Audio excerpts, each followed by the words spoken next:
Father's Day baseball here from Glens Falls, New York. The Saugerties Stallions, after falling at home last night, back on the road, looking to take down the Glens Falls Dragons, who enter tonight's matchup on a 7-game losing streak. This is Saugerties Stallions baseball live on the Stallions Broadcast Network. Good evening and thanks for joining us. John Gross alongside Dylan McGlynn. Dylan, we take a quick look back to last night's game. It was a kind of a game that took a change in a hurry in that 7th inning. The Stallions enter the 6th, tied at 1, but just kind of fell apart down the stretch. What can the Stallions take from that game and kind of grow upon moving forward? Yeah, certainly a tough game, and like you mentioned, one that was really close for a while, and one that got away from them in a hurry. That 7th inning, every mistake just kind of compounded on each other. 7-run inning for the Mohawks, ended up in a 10-4 win for them. And for the Stallions, you know, baseball, you have to have a short memory when you're playing baseball, whether that's in between innings, in between each at-bat, from game to game. So yeah, it's a tough loss, but it's a long season, and in a sport like baseball, you're going to lose some games, especially against a team like Amsterdam, who has such a talented roster. You know, you're bound to just drop a few here and there, so the important thing is really how you respond, and they have a chance to do that tonight here on the road. So Nick Iverson will lead things off for Saugerties. He faces the right-hander Riley Orr. Yeah, Riley Orr has pitched against the Stallions previously this year. So Stallions 3-1 in 4 games against Glens Falls this year, and in Glens Falls' only win, Orr through 4 innings, allowing 5 runs. And if you take a look at the Dragons, as Iverson takes strike 1, they've lost 7 in a row, and Dylan, the last 4 have not been close, being outscored a combined 43-3 as the 0-1 is fouled back, 0-2. Yeah, it's been a real tough stretch for this team. You know, there's no question they're not having the start to the season that they would hope. I think, you know, again, it's kind of the same thing. You got to just take it day by day, have a short memory. Each game is a new day, a chance to turn a new leaf and kind of get something going. And, you know, baseball is a very fickle sport in the sense that you can really just have a few things go your way, a few little things, and then they just snowball, and you can really turn that into a lot of positive momentum. Or tried to weave in a curveball, could not do so. So 1-2 count, nobody out, scoreless top of the first. Righty to righty. Iverson stands back in the dish at the dish. And this time, a curveball again just misses high and in. 2-2. Saugerties 10-4 in the season. Glens Falls at 3-11 as Iverson cuts and misses, and that's the first out of the inning. So one away for Jared Brown. Brown out of Georgia Southern. Yeah, Brown, a guy who's still looking to get going a bit at the plate, still hasn't really found that rhythm. Great defender, so he's going to see himself in this lineup a lot this summer. But obviously you want to get that bat going as soon as possible and kind of get into a rhythm. First pitch curveball settles in for a strike. And you mentioned Brown in the batter's box, struggling a bit out of the gate. He's hitting 150 in the season, has 3 hits in 20 at-bats. Has walked 6 times, brought home 4 runs. As the 0-1 fastball, upper part of the strike zone, 0-2. Pretty quick start here from Orr, getting ahead with that fastball. You saw it in the last at-bat. He really used it to set up his curveball. So we'll see what he does here ahead 0-2. 0-2 from Riley Orr, working from the first base side of the rubber, kicks and deals, breaking ball, line back, and the count stays put. Live. Yeah. Again, going back to that last Iverson at-bat, he went to the curveball once, didn't get the call, went to it again, didn't get the call that time. So he went to it there, got the swing, but it was fouled off. We'll see what he goes to here. Count stays at 0-2. Brown lofts this towards the right field line. Caffarella giving chase, and it'll fall innocently into the Glens Falls bullpen. And live from Glens Falls, New York, East Field, the site of tonight's matchup. A picture-perfect night in upstate New York. It's a great night for some Father's Day baseball. I'm sure the fans will be happy to see that scoreboard out in left center. That was something that was not here last time. They got it up, and it looks pretty nice out there. It does look very nice. Count out 0-2. Orr works through the windup. Breaking ball out towards right field. Caffarella hustles back. Looking up, and it's over his head. Jared Brown on first. He'll head to second. And Jared Brown stands on second. A 1-out double at the top of the first. Yeah, well, we talked about how he was struggling coming into this game. And that's a quick start for the Stallions, a good start for him personally. And that was a ball that looked like he got under a little bit. It looked like Caffarella's first step might have been in, which really puts you at a big disadvantage as an outfielder. That's why they always tell you your first step should be back. And it just got down over his head. It had a lot of carry on it. It traveled further than I expected, honestly. That really did. That just kept on moving. And it's in there for a double with one away. Brings up JP Ty. So back-to-back Georgia Southern players. Ty leading the Stallions, hitting a whopping .438 of the season.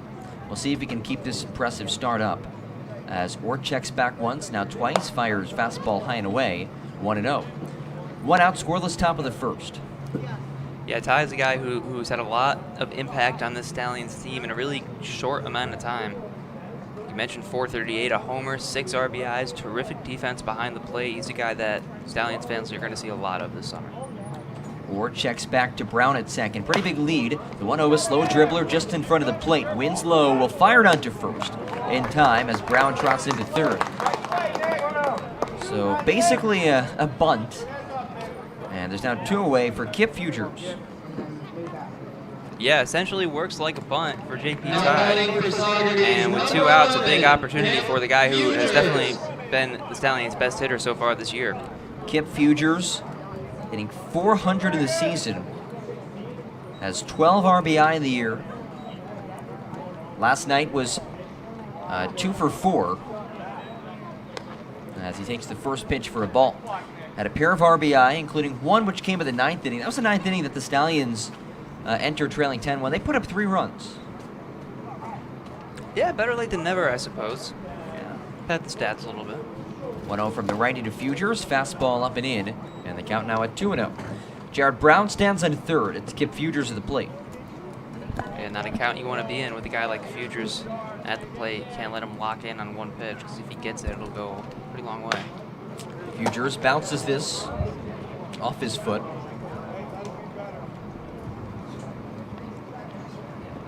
I feel like we've seen that a lot recently. A lot of foul balls in front of home plate, foul balls, you know, off the foot, off the shin kind of area. Last 3-4 games, I feel like we've seen that quite a bit. Was that something that you faced a lot in your playing days? A lot of foul balls into your foot and ankle? Fortunately, no. Most of my swings did not end up making contact. Okay. See, that's one of the benefits of striking out. You don't put the ball in play. You don't have a risk of hitting yourself with it. Exactly. You don't physically get hurt, but your feelings get hurt. 2-1 to Futures. Drops low, ball 3. Dylan, a great baseball player back in the day. Back in your high school days, right? Great is a bit of an exaggeration. Okay. But I would consider myself a baseball player. Baseball player. There we go. Hitters count 3-1 to Futures. And it's struck in there. Futures thought he had ball 4. Instead, he'll stay in. The count's now full. 2 away. Jarrett Brown on third. Saugerties looking to strike first. And get back in the win column. Or the righty comes set at the belt. Looks over to third. Takes a big breath out. Fastball down. And Futures takes ball 4.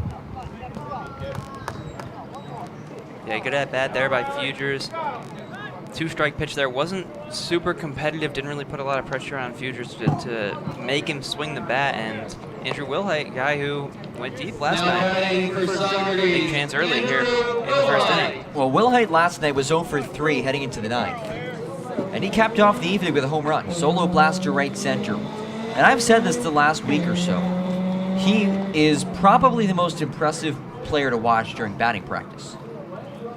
And it paid off for him yesterday in the game. Runners in the corners, and a one-hopper into the glove of Neekman at first. He'll step in the bag. And a well-struck ball just right at Jared Neekman. And that wraps up the top of the first. No runs for your Stallions. Headed to the bottom of the first. Scoreless here from East Field.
Bottom of the first, scoreless from Eastfield. Stallions against the Dragons. Dom Marcosio takes them out for Saugerties. As we take a look at his numbers, Dylan, Dom has been one of the top starters in all the PGCBL this year. Yeah, really bounced back in his second start of the year. He saw 3 innings, 3 runs in Amsterdam, which was his season debut, but then he bounced back on June 12th, 8 days ago. 4 shutout innings, just 1 hit, 1 walk, and 3 strikeouts, and that was against this Dragons team. And he starts things off with a strike at the inside corner to Andrew Goff. We'll give it the Stallions lineup in a second as the 0-1 is down and away. Now 1-1. So we saw Nick Iverson lead things off. He starts at third base. Jared Brown bats second at short. JP Ty catching third, hitting third, pardon me. Kip Futures at the cleanup spot at first base as the 1-1 is bounced off to third, off a couple of hops. Iverson toss across and a nice scoop by Futures. 1 out. Andrew Wilhite in right field. It's fifth. Kate Verduzco in center. Sixth. Caden Kendall, the extra hitter, seventh. Albert Jennings in left. Eighth. Jack Renwick ninth at second base. And Gina Napolitano that's last. And DHing for Glens Falls. Goff just grounded out at shortstop, followed by Reese DeCastro. Batting second, playing second. Joe Ren, DH, hitting third. Nick Marola, third base in cleanup. Colby Brulette, DHing fifth. Jack Stolper, left fields in the sixth hole. Michael Gorman, seventh in center. Nick Winslow catching, batting eighth. JC Caparella, ninth in right.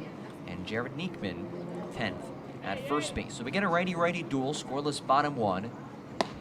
And a slider works the outside corner, 0-1. Yeah, and that's a pitch that Marcosio can really have a lot of success with early in the count, especially outside corner right there. 0-1 dips down and outside, 1-1. We've now seen 5 straight Stallion starting pitchers who have held opponents to 2 runs or less in their starts.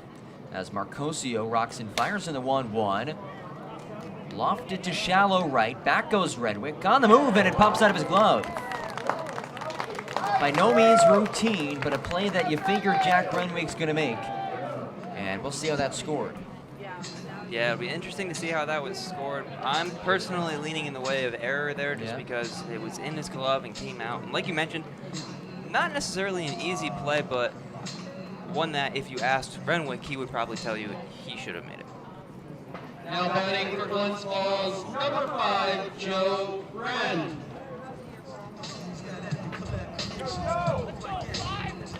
So it's being scored as a hit, so it's a single for Reese DeCastro, as that brings Joe Wren to the plate.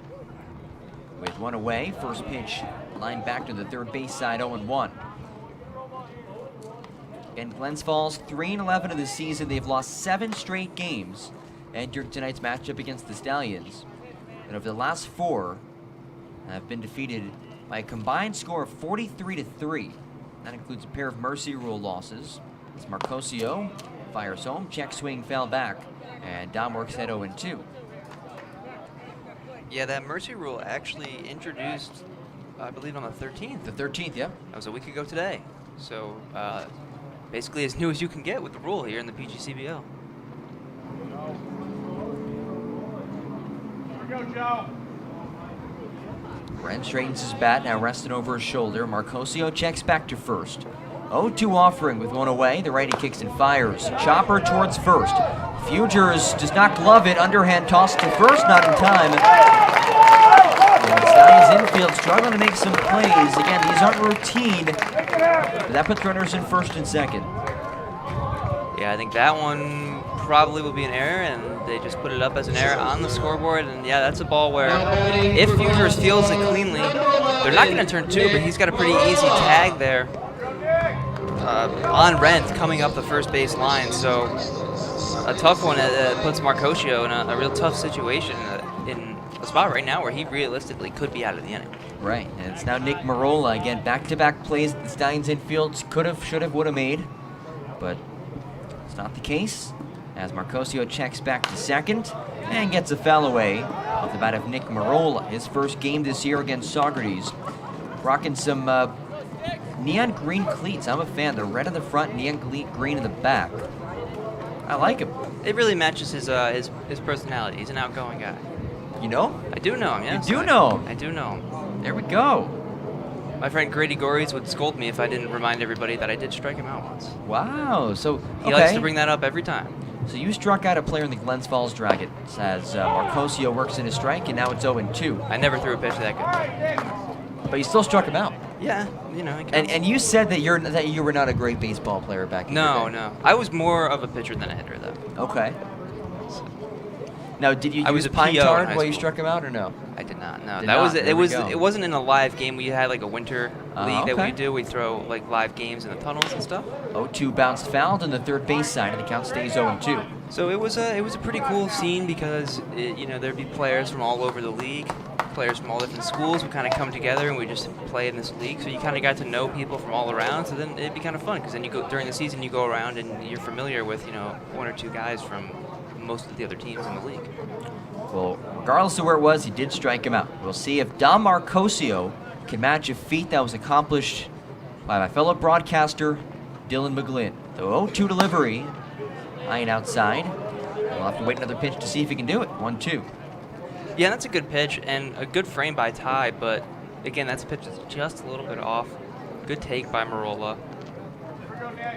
And wow, we have an absolute legend. Pickle is watching the game right now. He's The going number wild one in the bat comments boy right now. in the PGCBL, number one bat boy in all of baseball. As Marcosio slides it down and outside. 2-2. One away, first and second for Glens Falls. Scoreless bottom of the first. Yeah, I Both mentioned base- the 0-2 pitch was close, kind of tempted him a little bit, but that one went back to that slider and kind of in that left-handed batter's box. Not really a pitch that you're gonna generate a swing on. It's just not really competitive enough to get somebody to chase there. Righty to righty. Marcosio peers home. Now sets from the stretch. Glances back at second. Renwick goes to cover. Now fires home. Oh, what a nasty pitch. 2-2. Tucked on the inside corner. Curveball, strike 3. And Dom Marcosio just matched Dylan McGlynn for striking out Nick Marola. Yeah, I mean, good pitch, inside corner. You see Marola didn't think it was a strike. Home plate umpire disagreed. And a big strikeout in this situation for Marcosio. Sometimes as a pitcher, you got to pick up your defense. Your defense is always supposed to pick up the pitcher, but sometimes it doesn't work that way. And Marcosio trying to pick up that right side of the infield right now.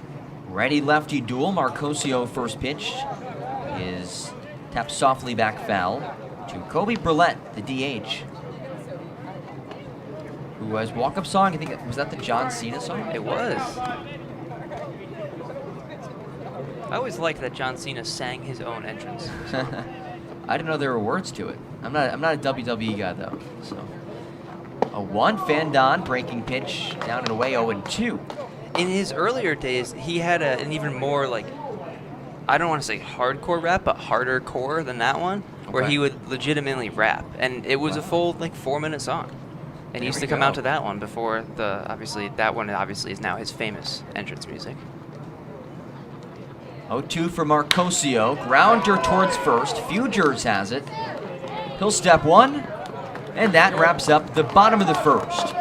So no runs coming across on 1 hit, 2 left on base. Top 2 after this, still scoreless from East Fields.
Top of the second inning is brought to you by CS. Top of the second inning, Cade Verduzco leads us off. He's followed by Caden Kendall and Albert Jennings. This inning brought to you by 5-Star Awards and Tees, Top Custom Team Gear Awards.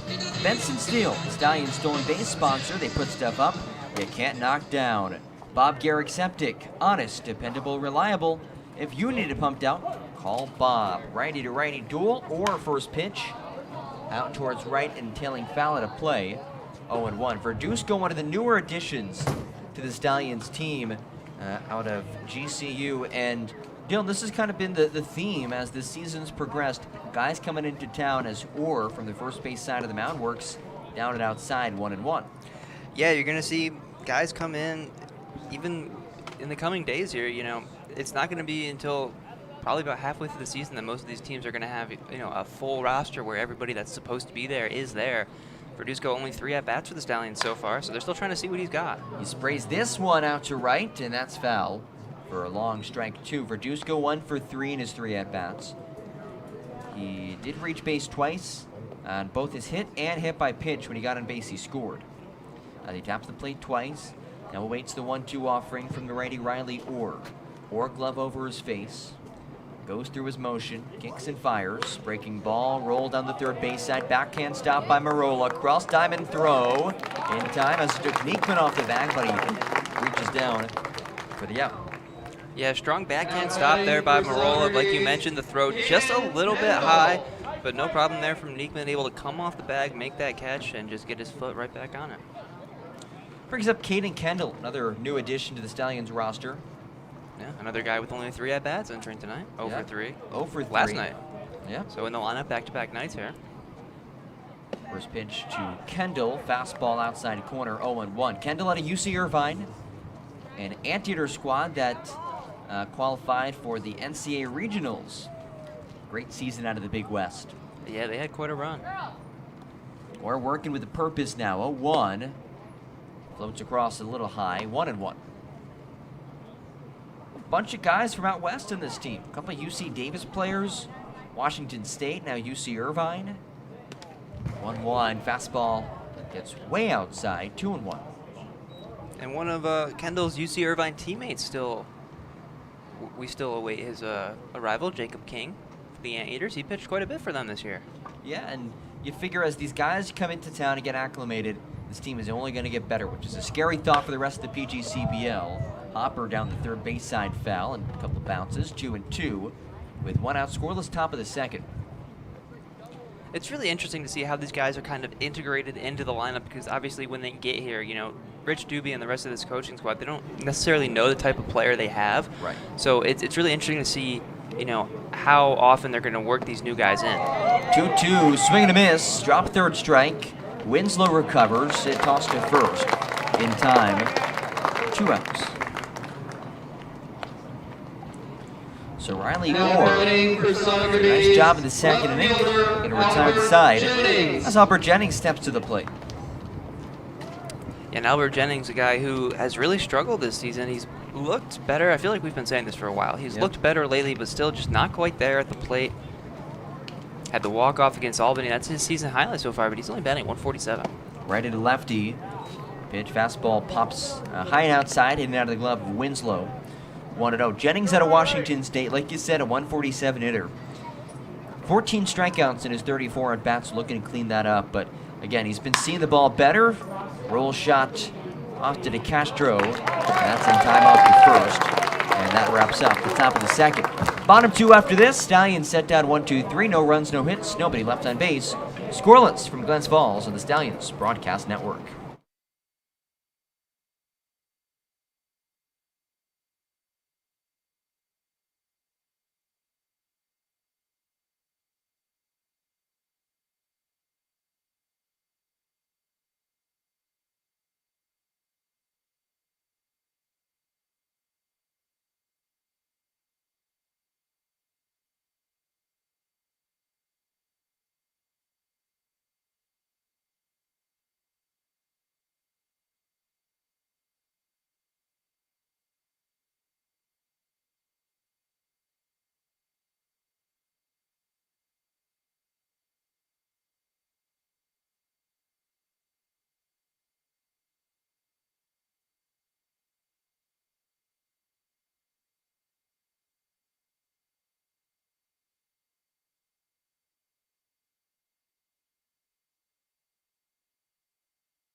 Bottom 2.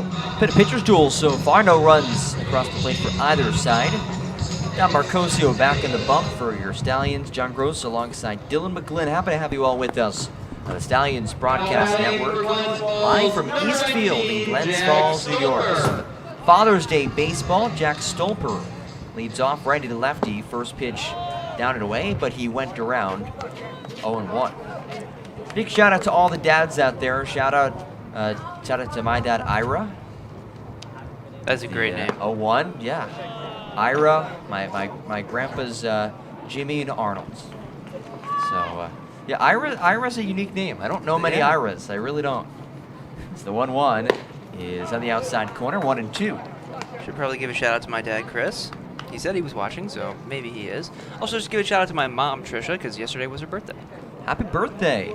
The 1-2 down low, 2-2.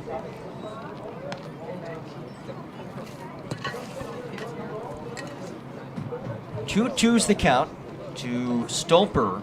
Gets the start in left field tonight for the Dragons. And he's down looking, he knew it. Right at the knees over the heart of the plate. And it's a Mid-Hudson Valley Federal Credit Union strikeout. The second of the game for Dom Marcosio. Yeah, I mean, you just have so little reaction time when it comes to hitting. If you hesitate for even the slightest amount of time, you know, that cost you the pitch right there. And sometimes it just happens as a hitter. You know, you just freeze up, and it looked like Stolper knew it. He knew that was strike 3. Brings up Michael Gorman, righty to righty. Marcosio starts it off low with the ball. Marcosio out of Wofford, again making his third start of the season. A 3.85 ERA entering tonight. This pitch lifted over our heads here in the press box.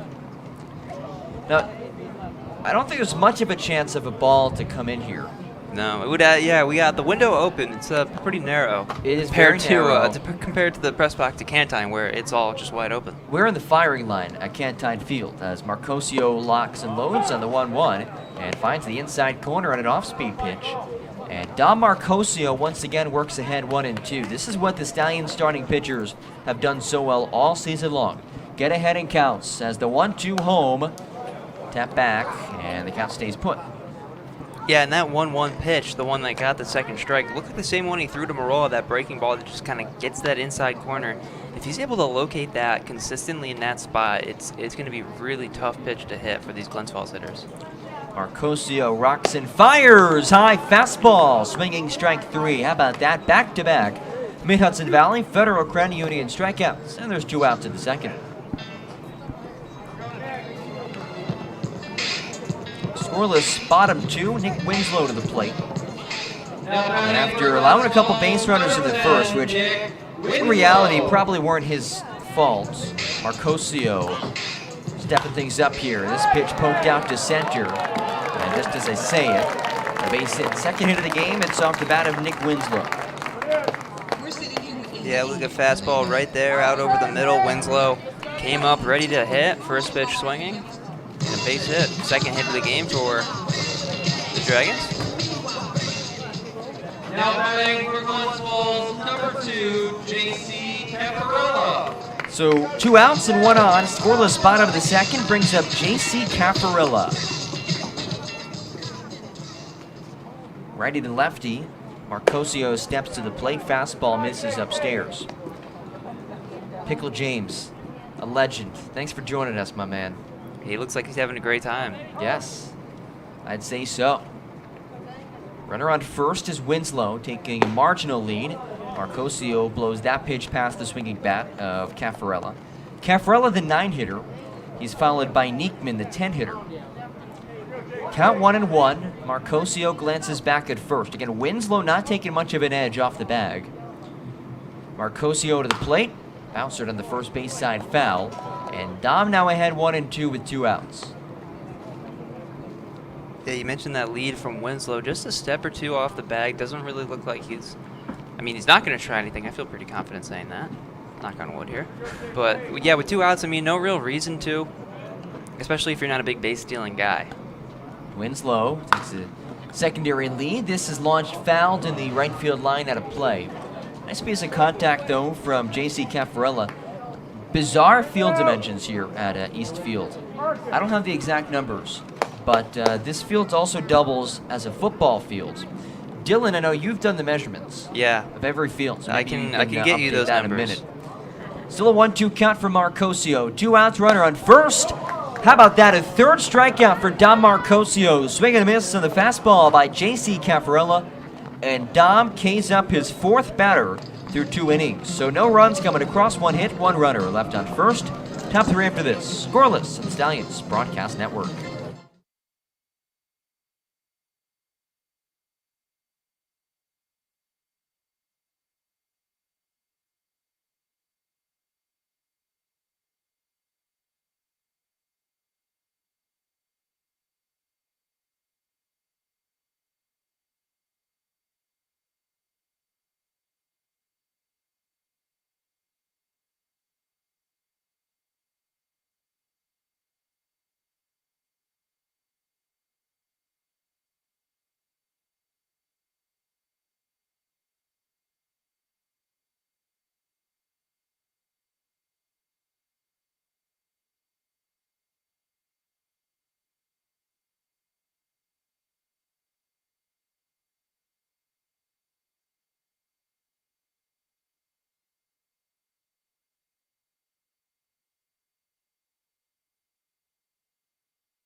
Baseball. Top of the 3rd, Jack Renwick will tee things off for your Stallions. Scoreless from Eastfield. This inning brought to you by BP's Carpentry and Maintenance.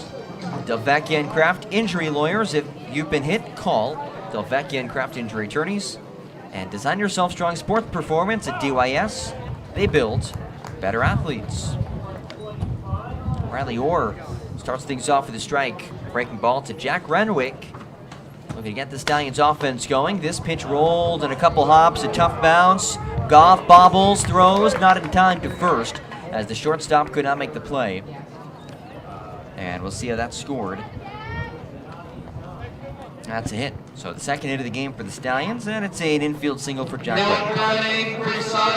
Yeah, tough game for these scorers already. They've had a couple in-between ones that, you got to make a decision on, ones that aren't easy, and that was one. Again, a tough play, kind of was behind the shortstop a little bit, and just a little bobble allowed Renwick to reach. Well, that brings up Gene Napolitano, who has really picked things up in the batter's box. The 10-hitter tonight, he has the DH duties as he watches a fastball outside 1-0. No outs, runner on first. Gene, just a couple nights ago, was our stable club Stallion of the game. Had a 2-run homer in that game, part of his 4 RBI performance. As Orr checks back to first, ready to lefty, Orr from the first base side of the mound.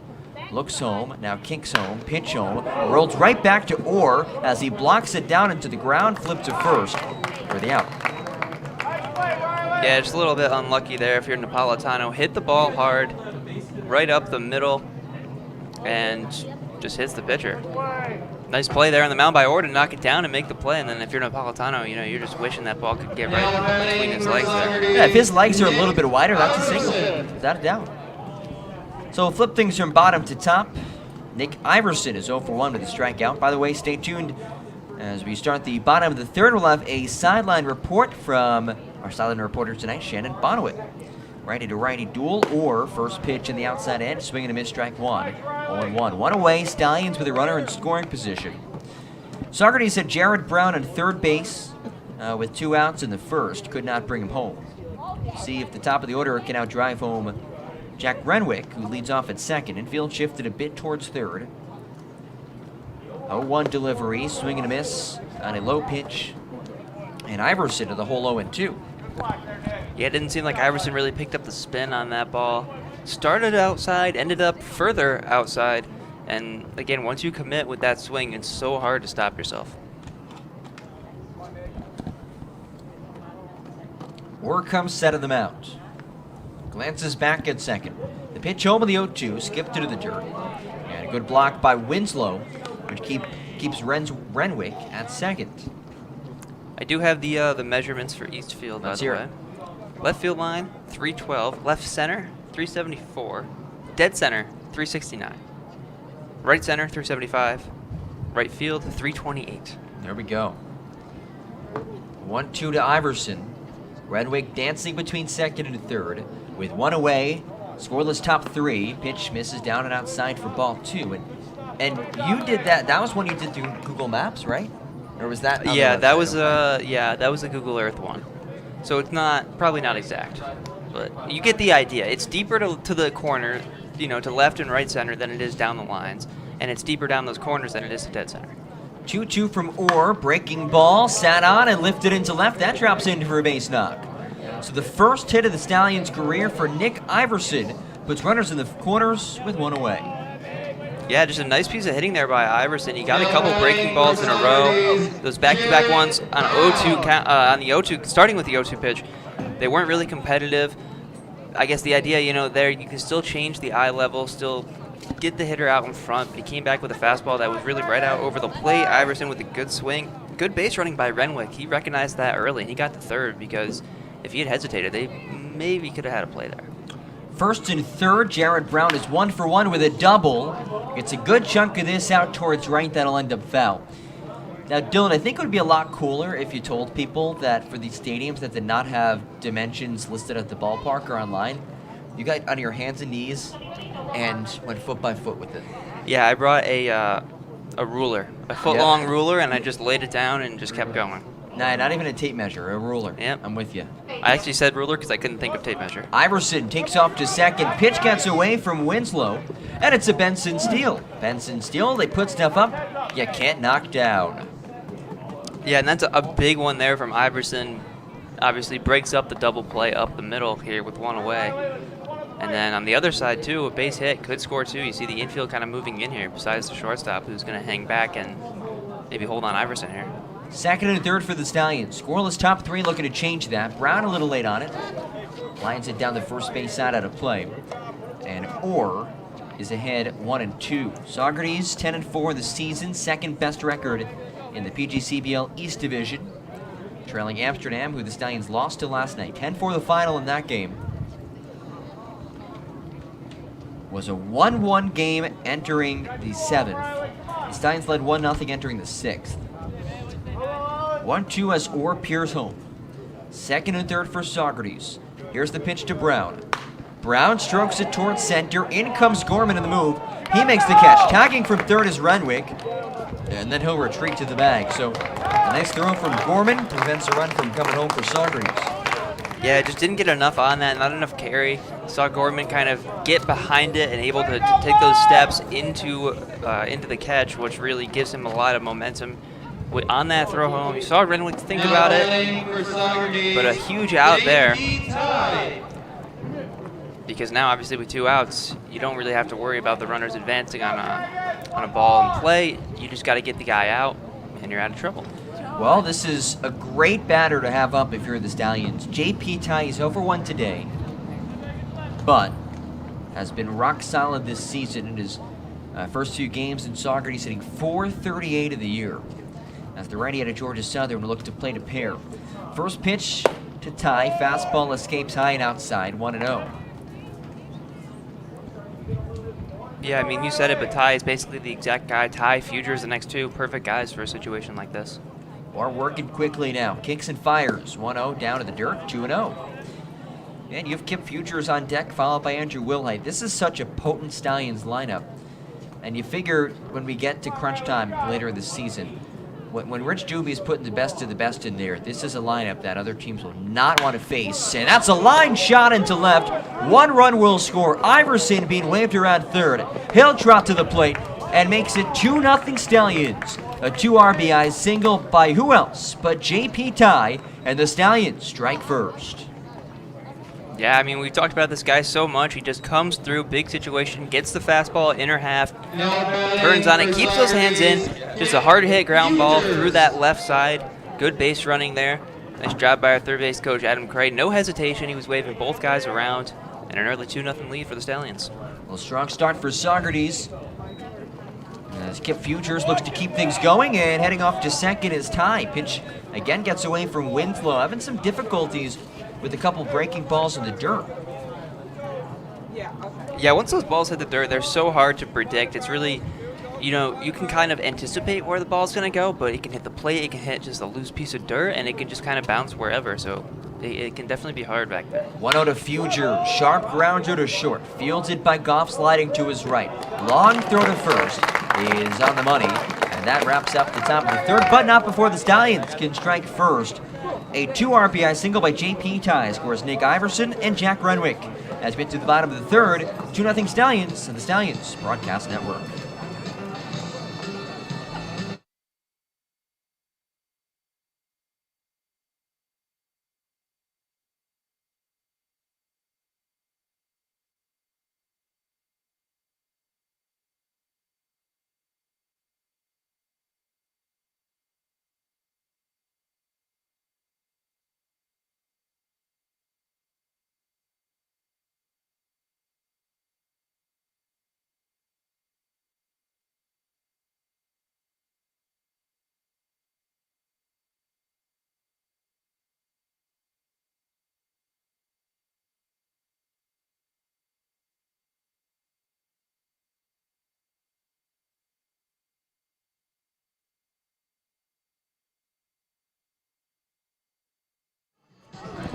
Bottom of the third, Stallions lead 2-0 here from East Field. John Gross alongside Dylan McGlynn. Let's send it downfield side to our sideline reporter tonight, Shannon Bonnewood.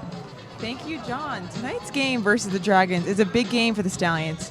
It's an important game to see how they bounce back from a tough loss they suffered last night, a 10-4 loss against the Amsterdam Mohawks to break their six-game win streak.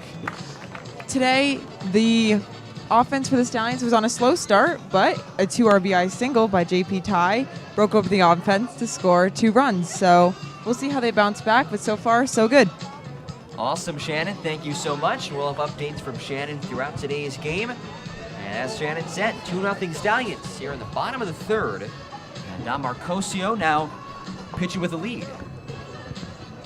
Yeah, always important to give your starter a lead. Let him settle in there, pitch with some confidence. Number 26, You might not be as hesitant to maybe throw one, a little bit more down the heart of the plate. Challenge hitters a little bit more when you have a lead.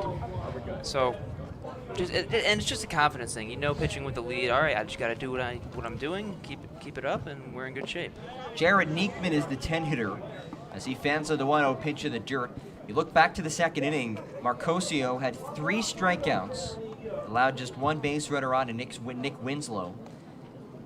As you said, so crucial for a pitcher to have some run supports up behind him. 1-1, fastball outside corner. And this has been the formula for Saugerties. Strong starts by pitchers. The bats get going at some point, and then they create the separation. 1-2, swing and a miss, but it gets away from Ty. He'll flip down to first in time, and how about that? 5 strikeouts for Don Marcosio. It's another Mid-Hudson Valley Federal Credit Union strikeout. Yeah, 4 of the last batters against Marcosio now gone down via the strikeout. He looks like he's in a rhythm out there. He's working quick. He's got the slider working, and that thing is deadly tonight. Top of the order, Andrew Goff, 0 for 1. Watches a ball miss just a little bit high. Marcosio out of Wofford, wheeling and dealing so far as the 1-0 is spoiled back down the first base side of the play. 1-1. And the fan just caught it off of bounds. A nice catch by a young woman. And she's going to throw it back onto the field. So she just lost her chance at the dollar, the hot dog, and the soda. I don't think she realized it, and she's upset with herself now. I think the fans are telling her. You just blew it, lady. Wow. Great catch, too. And, yeah, you can hear somebody saying something about a hot dog down there. 1-1, groove just a bit high. Count now 2-1. And not only was it a great catch off of 1 bounce, in one motion she caught it and threw it right to the player on the field. Very impressive stuff. 2-1 for Marcosio. Misses inside ball 3. Well, they always tell you when you're in the field, you got to know where you're going to go with the ball before it's hit you, and she definitely knew where she was going with that. Absolutely. Right back onto the field. Hitters count 3-1. Marcosio behind for the first time today. Fastball escapes high. So Andrew Goff will head down to first. First base run of this inning for the Dragons. 2-0 Stallions, bottom of 3. Yeah, Marcosio had retired 7 straight batters before that one, but again, he just kind of lost his zone there, and that can happen at times. The important thing for him, is not to get away from what he's been doing. Just attack the zone. You have one out here. Try to get a ground ball, maybe. Just get yourself out of this inning, get yourself back in that dugout. Stallions looking to bounce back after a loss last night. Winners of 6 of their last 7 games. Goff leads off at first. DeCastro is 1 for 1 at the plate as he watches the first pitch fastball outside. DeCastro singled in the first. It was a ball that popped in and out of the glove of Jack Renwick, who was retreating into the right field grass. Goff inches off once again. Now takes off to second. It's a strike call. Throw down to second. That was easily in time. J.P. Ty beat him by about a full second. What a toss for the second out of the inning. Well, J.P. Ty, such a strong arm behind the plate. He's thrown out quite a few runners already this year. Not the guy you want to test if you're on the base path, and he just showed you why. And I mean, that's a big out for Marcosio. You mentioned the one out walk. He kind of lost his zone a little bit, and now it just changes the whole inning. 1-1 with 2 outs. Curveball misses high and in. Ball 2. How about the arsenal of catchers the Stallions have? We talked about the pitchers, but between Ty Marquez and Napolitano, there's some serious weapons back there. 2-1, chopped on the third base side foul, 2-2. Yeah, they really have quite the trio of catchers right there, and it's going to be interesting once you get down the stretch. Once we get to maybe playoff time, maybe we're looking too far ahead, but if you get to playoff time, it's going to be interesting to see who are they going to roll with, because they have 3 catchers who are both. All 3 of them are terrific, both behind the plate, and they've all been performing really well at the plate as well. 2-2 with 2 outs, bottom 3. The pitch home to Hopper to short. Fielded by Brown. Jared Brown to first in time, but it hops out of the glove of Kip Fugers. And that'll be an E3. The second error of the game for Kip Fugers. That keeps the inning going. Yeah, a little bit of a rough start to the game for Fugers in the field. Not sure what happened there. The throw was a little bit low, but it was still on the line. It got there in the air, and it looked like he just had trouble tracking that ball. And again, if you're Marcosio, another situation where you kind of have to bail out your infielders here, whereas obviously normally it's the other way around. 2 outs for Joe Wren, righty to lefty. Wren 0 for 1, reached on an error by Kip Fugers. Back in the first, fastball misses low, and as a pitcher, that has to be tough too. You're doing your job. You're doing your job, and you're Marcosio. Have to hope he's able to keep his head in there and keep throwing strikes. Yeah, it can definitely be disheartening as a pitcher. 1-0 delivery, slap shot right to second, and a couple slides to his left. Renwick makes the play, and again, Don Marcosio keeps the Dragons off the board. We're a third of the way through, top of the 4th after this. No runs, no hits, 1 runner left on base. 2-0 Stallions of the Stallions Broadcast Network.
Back here at East Field in Glens Falls, Saugerties Stallions with a 2-0 lead over the Glens Falls Dragons. Top of the 4th inning, you're listening to Dylan Glenn and John Gross on the Stallions Broadcast Network. Tonight's game brought to you by Dallas Hot Wieners, the official Saugerties Stallions bullpen sponsor, bringing the hot sauce out of the bullpen. Also brought to you by Design Yourself Strong Sports Performance at DYS. They build better athletes. Our guys go there as well as Dwyer Contracting, high-quality craftsmanship in a family-owned business. As the first pitch to Andrew Wilhite misses down 1-0. Wilhite grounded out to first, back in the first. That ended the inning, so he's 0 for 1. That one chopped foul right at home plate, and the count even 1-1. Well, Wilhite, as we mentioned before, had a home run last night. Wilhite out of Minnesota. Again, just a dangerous piece in the Stallions lineup. Entered today hitting .333. And you have to like the way that he started in Saugerties. Yeah, he's another guy who is still kind of getting the at-bats, kind of getting his feet under him here in Saugerties. Backdoor breaking ball gets the corner, and the count 1-2. Good pitch there from Riley Orr. And Orr has looked really solid overall tonight, I think. He has. He's pitching for a Glens Falls pitching staff that has struggled quite a bit, as we mentioned before. Over the last 4 games, they've allowed 43 runs, but Orr, a strong start. And that one upstairs, the count 2-2, and he's a guy who struggled personally as well. ERA of 11.85 coming into this game. Again, we mentioned he pitched against the Stallions previously this year in relief at Cantine Field. 4 innings, gave up 5 runs, so really polar opposite when you consider how he's pitched tonight. As that one's up and away, now the count full. At least so far. And again, he had the 2 shutout innings over innings 1 and 2. Gave up a pair of runs in the 3rd. We'll see how he's able to fare as he progresses. You'd imagine Glens Falls wants to stretch him out for at least a few more innings. That one just inside, and a leadoff walk to Andrew Wilhite to start the top of the 4th inning. And I have to say, too, that we see a strong start from Riley Orr. It seems like whenever the Stallions play Glens Falls, they get an impressive outing from their starter, the Dragons. Jack Sylvia, who leads the PGCBL in strikeouts, has made 2 starts against the Stallions and has been dicing up the zone in those 2 outings. So we'll see what Orr has in store for the rest of today. First pitch to Cade Verduzco, fouled back out of play, 0-1. And you mentioned Jack Sylvia. Stallions have seen him twice now, and he has really gotten off to a very strong start. Kind of been the saving grace of the pitching staff for the Dragons so far this year. He really has been a guy who just pounds the zone and give up hits, but K's up a whole lot of guys. 0-1 pitch to Verduzco, check swing, and he went around on a pitch in the dirt. And now the count 0-2. That breaking ball has been a good weapon for Orr tonight. That's been the big key for him. It has. It's been for Orr, and it's been for Marcosio. That's been the name of the game tonight. Neither one of these guys is going to blow you out of the batter's box with their fastball, but they have really good movement in their breaking pitches. 0-2 pitch. Down low, and the count 1-2. And Dylan, just what a night. Perfect weather tonight. Just a few clouds in the sky. The sun begins to set here in upstate New York. Yeah, it's great. I mean, you can see it right there. The sun's starting to set over those center field bleachers. Perfect night for baseball. Orr is set. The 1-2 pitch. Outside, gets in the dirt, taking off for a second, and getting there standing is Wilhite. So he advances on the wild pitch. And with nobody out, the Stallions have a runner in scoring position. And now the count 2-2 on Verduzco. And anytime you're able to get guys on and move them around, that puts just a little bit more pressure on Orr. Just keep that in the back of his mind, another runner in scoring position for the Stallions. Or the deal's a 2-2. That's up the middle. That is into center field for a base hit. Wilhite will come around third. The throw home is not going to be in time. Now the throw down to second, not in time. Verduzco with an RBI single. He advances to second on the throw home, and the Stallions have a 3-0 lead. Quality piece of hitting on a 2-2 count. You figure you're probably going to get something that's good. And again, when you have a guy in scoring position, all you need is a single in that situation, and that's exactly what Verduzco did. He rode the escalator a bit, just rolled it up the mound and got a nice little hop into center, and that allowed Wilhite to have ample time to come home. And really good job to get to second there. He was busting that all the way out of the box. He came hard around first. No question that he was going right to second base. As the first pitch to Caden Kendall misses high, 1-0. He was, and that's why they always say as soon as you make contact, get out of the batter's box, sprint hard, because there's a big difference between getting in first and second. Now he goes for third. Pitches a called strike. Throw down. Not in time. I saw Marola's expression. Thought he got him, but it looked like Verduzco just got his hand in there. A stolen base. A Benson Steel, official stolen base sponsor of the Stallions. They put stuff up you can't knock down. And now for Kendall, he's got a runner at third here with a 1-1 count. Orr comes set, the 1-1 pitch behind him, and it hit him. Did it? No, it hit his bat. Wow. Wow, he got down, but he didn't get, and that's something they tell you. When you get out of the way of a pitch, you have to bring that bat down. And that pitch seemed to come in so slowly that, I don't know, maybe he was just mesmerized by it. But yeah, you're right, that is a very unlucky break, because if that does not hit his bat, that's probably into the backstop, and that could be another run for the Stallions. Yeah. And now it puts him from possible 2-1 count to 1-2, as that one's lifted high in the air, foul territory, first base side, and making the play at first is Jared Neekman. A nice play right near the fence. And a big out number 1 here in the fourth. Yeah, that's big, and we've seen Glens Falls fall behind in a big way throughout this season. This is a situation where they cannot afford to get behind by much more than they are right now, especially the way that we've seen the Stallions pitching staff, today led by Don Marcosio, dealing them out. So with 1 out and a runner at third, that'll bring up Albert Jennings. Big opportunity for him to come through. He's 0 for 1 with a ground out. As the first pitch from Orr is upstairs, 1-0. And here are the situations for a guy like Jennings, who's looking to get things going, looking to turn things up in the batter's box. You have a runner on third. Your job here, get him home. Whatever way you do it, get him home.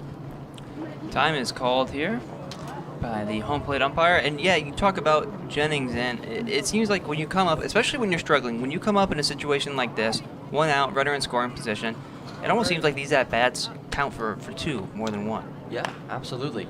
Fouls that one away, and the count even 1-1. Because he's in a situation now, he doesn't need to get a hit. I'm sure he would love to get a hit. But you need to put something in play. Listen, he just had a ground out to second. If he does that again, that's a run coming home. And his walk-off against Albany, it wasn't a hard hit ball. He put it in play, it was in a tough spot, and he got the base hit and won the game.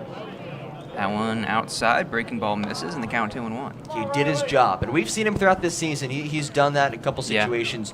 Bring guys home, whether it's a hit or a ground out or a fly out, gets the job done. 2-1 inside, almost came in and got him, and the count 3-1. And it can be huge for a batter's confidence too. Yeah. Even if you're not getting on base, you are credited with an RBI. It's big for you. And the dugout loves it. The team loves it. That doesn't go unnoticed. Even, a ground out to score a run.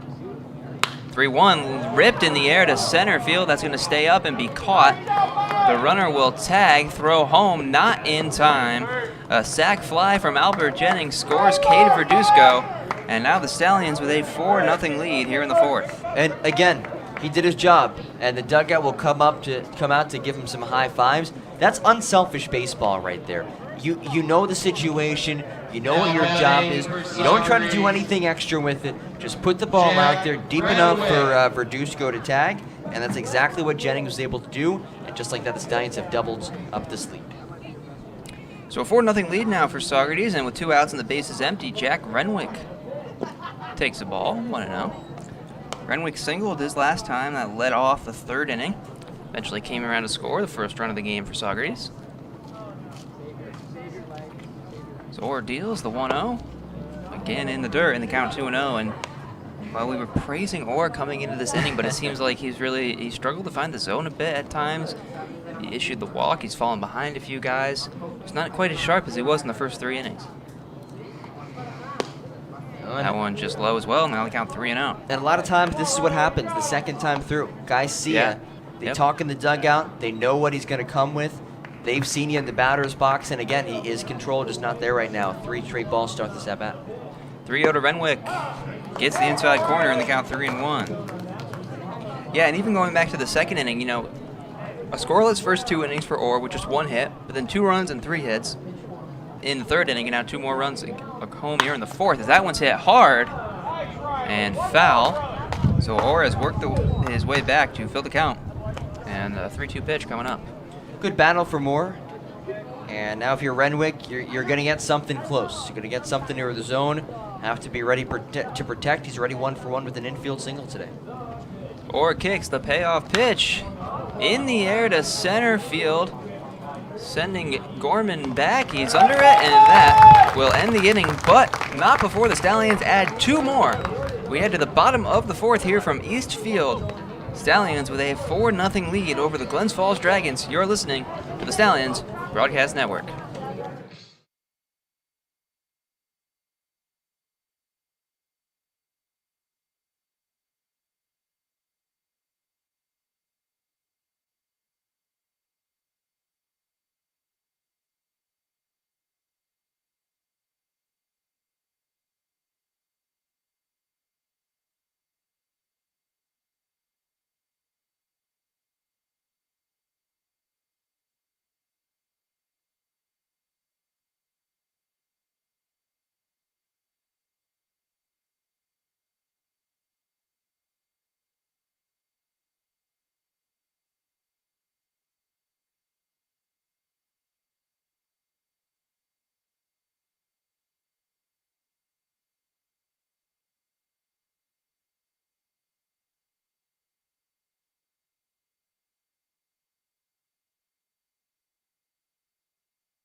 Welcome back to East Field here in Glens Falls. A beautiful Sunday night as the Saugerties Stallions with a 4-0 lead here in the bottom of the 4th. Tonight's game brought to you by Ephros Orthodontics, the official smile provider for the Stallions, as well as Grist Mill Realty. Looking to sell? List with Grist Mill. Also brought to you by Halter Associates Realty. Make the right move with Halter. And Hell's Mortal Realty and Insurance, the official sponsor of Stallions Insurance Runs. So like I mentioned, a 4-0 lead for Saugerties here. Bottom of the 4th will be led off by Nick Marola for Glens Falls. 0-for-1, struck out looking in his first at-bat. Don Marcosio on the mound for the Stallions. 3 really strong innings, 5 strikeouts, 1 walk, and only 2 hits allowed so far. And now he's pitching with not just a 2-0 lead, but a 4-0 lead. He has even more confidence heading out there. He's had no troubles silencing these Glens Falls bats tonight. First pitch is a fastball on the inside corner for strike 1. He's been so consistent. He had a great start last time out, and he's replicating that today so far. Marcosio deals the 0-1, chopped foul right at home. And quickly the count moves to 0-2. Kind of been the common theme for Marcosio a lot tonight, getting ahead with the fastball. I would expect to see that breaking ball at some, if not this pitch, at some point in the next 2-3 pitches of this at-bat here. Yeah, and when you get ahead 0-2, 1-2, that puts so much pressure on the batter because they know at that point the pitcher's full arsenal is at their disposal. 0-2, grounded to short. Throw to first will be in time, and that is how the bottom of the 4th gets started. 1 away, and that will bring up the DH, Colby Brulette.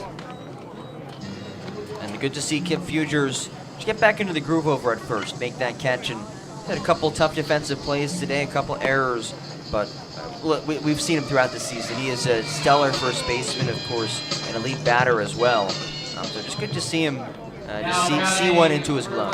Yeah, sometimes when you make a couple bad errors, you kind of, it's almost like the yips where you feel like every ball that comes near you, you're kind of overthinking it a little bit. So good, yeah, obviously that was routine. It was a well-thrown ball right to his chest, but for him, it's got to feel good to just get one, get it out of the way. That one's grounded hard and foul. Brulette just missed what would have been extra bases down the line, and instead the count moves to 0-1. Brulette, like you mentioned last time, coming up to the John Cena song. Yes, he is. I'm a fan of it. Try to get John Cena to follow me back on Twitter sometime. That one's chopped to first. This one's going to stay fair. Weekly hit. Fugers will step on the bag, and that is out number 2. Well, if John Cena is listening to this broadcast, which I'm absolutely positive that he is. Why wouldn't he be? He's a big Stallions fan, from what I've heard. I hear that too. Mr. Cena, please follow back my good friend Dylan McGlynn. He deserves it. Yeah, at Dylan McGlynn, Dragons, number 19, DYLMCG. Jack Stolper. So with 2 outs and the base is empty, that'll bring up Jack Stolper. First pitch fastball outside corner, and the count 0-1. Just another really good spot from Marcosio. That's the other thing, first pitch strikes. I don't have the exact count, but it seems like almost every at-bat. As that one chopped foul, and the count 0-2. And it's another way to just win the battle. Every at-bat is a battle between the pitcher and batter. And when you can start off at-bats with just 1 strike, it gives you just so much more flexibility as you progress through the at-bat. Don Marcosio in this inning has not thrown a ball yet. 7 straight strikes. 0-2. Chopper up the middle. Jarrett Brown charging at short. And an 8-pitch 4th inning for Don Marcosio as he sets down the side in order. We're through 4 here at Eastfield Stallions with a 4-0 lead. You're listening to Dylan McGlynn and John Gross on the Stallions Broadcast Network.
Welcome back to Eastfield here as the Stallions hold a 4-0 lead over the Glens Falls Dragons. Top of the 5th, about to get underway. Tonight's broadcast brought to you by iMedView Incorporated, independent medical review, world-class results, and local connections.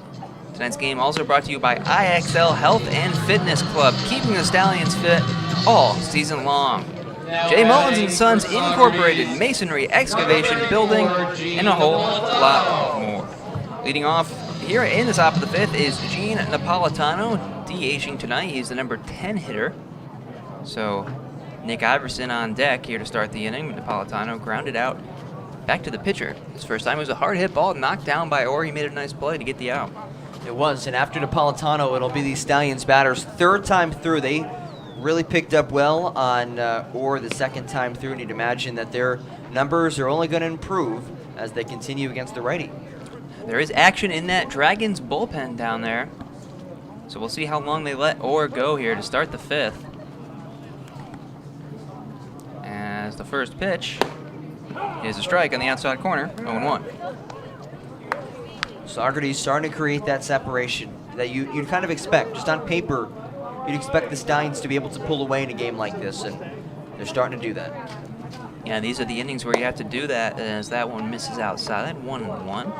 You know, you have a 4-0 lead. These are kind of lower pressure at bats. You don't need to produce runs, so you can really kind of loosen up as a hitter and just go out there and try to put together a good at bat. Absolutely. String some stuff together. 1-1 in on the hands, popped up. First base side, drifting towards foul territory. Now coming back into play. That ball drops. That's a fair ball. And Napolitano is going to reach first to start the inning. How about that? Again, that's another reason why you run everything out. But that's not an easy play for Nieckman to make it first. We'll see how that's scored. And that is an E3 on Nieckman. As he lost it. He lost it. Sunny. I don't think, the lights are not on here. The sun's still out, but that could be a tough play to make. Yeah, it did. I mean, you saw him kind of come in foul territory. It looked like when went from the baseline, the dirt of the baseline, to the lip of the grass, he might have just tripped on it. And as soon as he started going down, there's really no chance he's going to catch that. As the first pitch to Nick Iverson is lifted foul out of play. Might have tripped in the foul line. Yeah. And again, yeah, that's why you run everything out. That was a ball that I think you might have thought it was going to go foul off the bat as well, so you might be tempted to just stand there. But for Napolitano, he ran it out, and he was right at first by the time that ball hit the ground. 0-1 pitch to Iverson. Line drive up the middle. That will be caught at short. Throw back to first, not in time. But a nice play by Goff for out number 1. That's a very athletic play by Goff, and a lot of times I think baseball players are underrated as athletes, but you get to see in a play like that how well a guy can move, because that's not just lateral, that's explosiveness, and he elevated as well to make the catch. Just an all-around great play by the shortstop, Andrew Goff. Yeah, great timing on the leap, as with 1 out, Jarrett Brown will come to the plate. Takes in the dirt, and a good block will prevent Napolitano from advancing. Brown is 1 for 2 with a double. In his first at-bat, that was back in the first inning. He was left stranded. But for him, obviously, it has to feel nice just to get an extra base hit and kind of get that bat going a little bit. Absolutely, and clearly this coaching staff knows that he's capable. They consistently put him in the top portion of the lineup. So they count 1-0 on Brown as the pitch from Orr is hit hard into right field. Going back and extending for make the play is J.C. Caffarella. What a catch. He went full extension for out number 2. Well, Caffarella getting a well-deserved round of applause from the Glens Falls faithful here in East Fields. Kind of reminiscent of the Tyler Kelter catch we saw a couple days ago at Cantine. Yeah. But a great effort that if he dives and misses that ball, that's at least a run. I would not be shocked if that would have been an inside the park home run from Brown, but at least 1 run would have scored on that. Yeah, terrific play there by Caffarella. Couldn't get to Brown's first hit back in the first inning. He got to that one. As J.P. Ty takes inside for a ball, 1-0. Last time out for Ty, drove home a couple runs with a single. See what he can do here. Top batter in terms of batting average on the Stallions roster. Yeah, that 2-run single back in the 3rd inning gave him now 8 RBIs in the year. And you also consider he just got here pretty recently as well. He was not here from day one like a lot of these other guys, and yet he's still top 5 on the team in runs driven in. Yeah, I believe it was the Amsterdam game a couple weeks ago. It was his first game, but he's made his impact felt in his short stint so far in Saugerties. 1-0 pitch is down in the dirt, 2-0. Not the count you necessarily want to be in against Ty. He was in a 2-0 count against Orr his last at-bat, and obviously ended that with that single into left field that scored both of those runs. Orr still on the mound. Napolitano off first, the 2-0. Outside, 3-0. Good play disciplined by J.P. Ty, a guy who loves to swing the bat, but he's patient there and very disciplined. Yeah, it's always good to be aggressive, but not at the expense that you're swinging out of the zone. You got to just take what they give you. Can't be reckless. 3-0. Upstairs, ball 4. And with 2 outs, there's runners at first and second. Now batting for Saugerties. So Napolitano moves up to second. Ty gets to first, and a big at-bat here for Kip Fugers. With 2 down in the top of the 5th, as the Stallions look to expand a 4-0 lead here against the Glens Falls Dragons. Kip's made a couple mistakes in the field. I think he's going to redeem himself right here. First pitch, breaking ball, gets the inside corner, 0-1. Then that's a really good pitch to start an at-bat. That is. He's gone to that pitch a couple times to start at-bats. I think that might have been the first time that he's worked the inside corner where it was called a strike. A lot of them had been a little too far inside or a little high coming across for a ball, but a nice pitch. 0-1. Outside, big jump from Napolitano. Got almost halfway down that line before retreating back to second, excuse me. Is the count now even? 1-1. Great sunset tonight. Yes, it is. And a perfect Father's Day evening. Happy Father's Day to all the dads out there. Swing and a miss. Futures comes up empty on that one, and the count 1-2. or trying to get through 5 innings of work here. It's allowed 4 runs and 5 hits. First and second here with 2 down. And the 1-2 to Fugers. Hit hard, base hit into left field. Coming around third, Napolitano, the ball gets away and left. It kicked away from him. Napolitano will score, getting to third as Ty Fugers into second. And it's now 5-0 Stallions. And the runs continue for Saugerties. Now 3 straight innings with runs coming across for the Stallions. And you have to love that. 2-out hitting. That's where you can really make or break games. 2-out hitting, 2 strikes on you, whatever it may be. When it's that pressure situation, can you come through and deliver? Right there, Kip Fugers did just that. He absolutely did. Have to imagine that should be scored a single, advancing on what might be an error out there in left field. First pitch to Will Height. Good block as that one's down and away. Count 1-0. And Fugers just hits the ball so hard. If that's a slow roller, that play is probably made, or at least it's kept in the infield. But he split that short third gap with a purpose and made it impossible for anyone in the infield to get there. 1-0 pitch, chopped on the ground to first, and that will end the inning. But the Stallions add another run on an RBI hit from Kip Fugers. And as we head to the middle of the 5th, it's 5-0 Stallions. You're listening to Dylan McGlynn and John Gross on the Stallions Broadcast Network.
Back here for the bottom of the 5th from Eastfield. Stallions with a 5-0 lead over the Dragons. Before we get back to the action, we're going to head down to our sideline reporter, Shannon Bonowitz. Shannon, what do you have for us?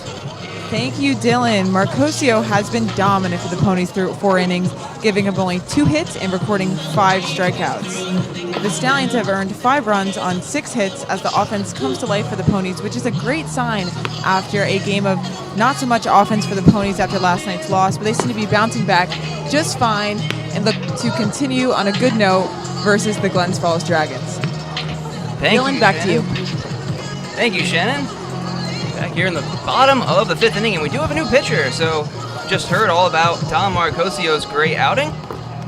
And now we'll see another guy, and that will be Richie Simprick. He's another guy who's pitched very well for the Stallions this year. Yeah, Simprick, a guy who's done a little bit of everything this year for Saugerties. Has pitched and also been in the lineup as a position player. Take a look at his numbers. This is his 5th appearance of the year as a 4 ERA and 9 innings pitched. Has 9 strikeouts and 5 walks, so the 6'7" righty has done a nice job. And just going back to what Shannon said as we wrap up the final line for Marcosio, what an outing. 4 innings, shutout baseball, has 5 strikeouts, just 1 walk, only gives up 2 hits. It's what you love to see from a starter, and now 6 straight games where a Stallion starting pitcher has held the team to 2 runs or less. Yeah, absolutely, and just really encouraging. Starting pitching just so important as the first pitch to Michael Gorman misses low. 1-0. And yeah, starting pitching just such a huge factor in the PGCBL, in any league, really. As that one's grounded to third, Iverson sits back, fields it on the high hop, throw to first in time. Good stretch from Kip Fugers. And there's one away here in the bottom of inning number 5. I really like the way that Iverson plays. He moves, he's very fluid, great quick transition from glove to hand, and a strong arm. It's a very quick toss. He just slings it across the diamond. Yeah, he's really impressed me on the infield defensively, and one of the things that has really stood out to me is his ability to feel the hops, the in-between hops. You saw him stay back on that one and get the high hop as first pitch to Nick Winslow is a ball, 1-0. But then you saw earlier in the game he charged one, fielded it on the low hop where you can kind of scoop it almost like a pick at first base. And those are kind of the two ways you want to field a ground ball, because if you get it in that in-between hop, you're not really sure where it's going to go. As that one misses, and now the count 2-0. And this is a play. And when you play in a dirt infield like this, you're going to get some weird bounces. I know you mentioned it before, but it's impressive for Iverson that he's been like a vacuum over there at third, as Simprick again misses down for ball 3. And the count now 3-0 on the catcher Nick Winslow. Winslow 1 for 1. Singled back in the second inning. Simprick deals the 3-0. Misses ball 4 and a 1-out walk issued to Winslow. And if there's been an issue this year with the Stallions team, at times, and I'm nitpicking here because there aren't many issues, but at times it's been the bullpen for Saugerties, letting teams back into games. But I mean, on the flip side, we've also seen the bullpen come up huge for this team to keep the Stallions' offense within striking distance. So we'll see what we get out of Richie Simprick, but important for this bullpen to back up the start from Marcosio. First pitch to J.C. Caffarella, swung on and missed on 1-1. Yeah, it's like you mentioned, with teams like this, they have such a deep roster. You're carrying a lot of players. You're going to have days like that, days where the bullpen comes in and shuts it down, days where another set of guys comes in and maybe they don't pitch so well. That one gets the outside corner, and quickly Simprick ahead of Caffarella, 0-2.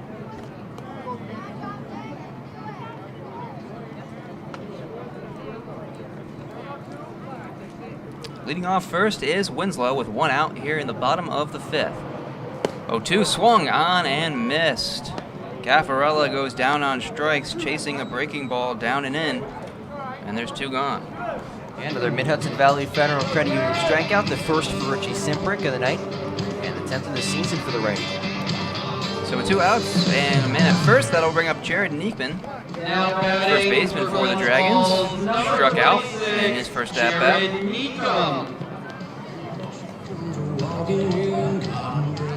First pitch off the end of the bat, hit to third. Iverson flips to second, and that will end the inning. So Richie Simprick comes on and works a quick 5th inning, We go to the 6th here at East Field.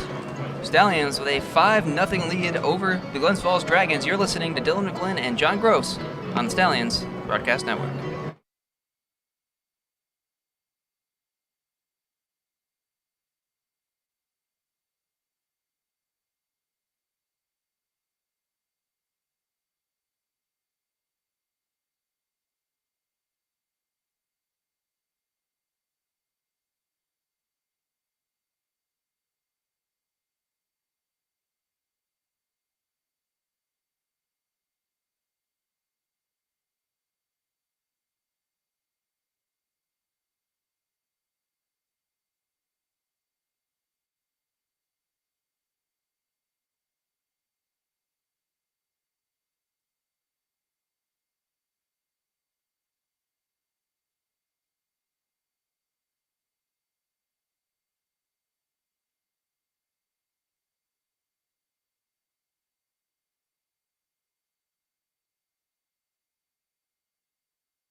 is brought to you by Welcome back to East Field here in Glens Falls, New York. Top of the 6th inning, Stallions with a 5-0 lead over the Glens Falls Dragons.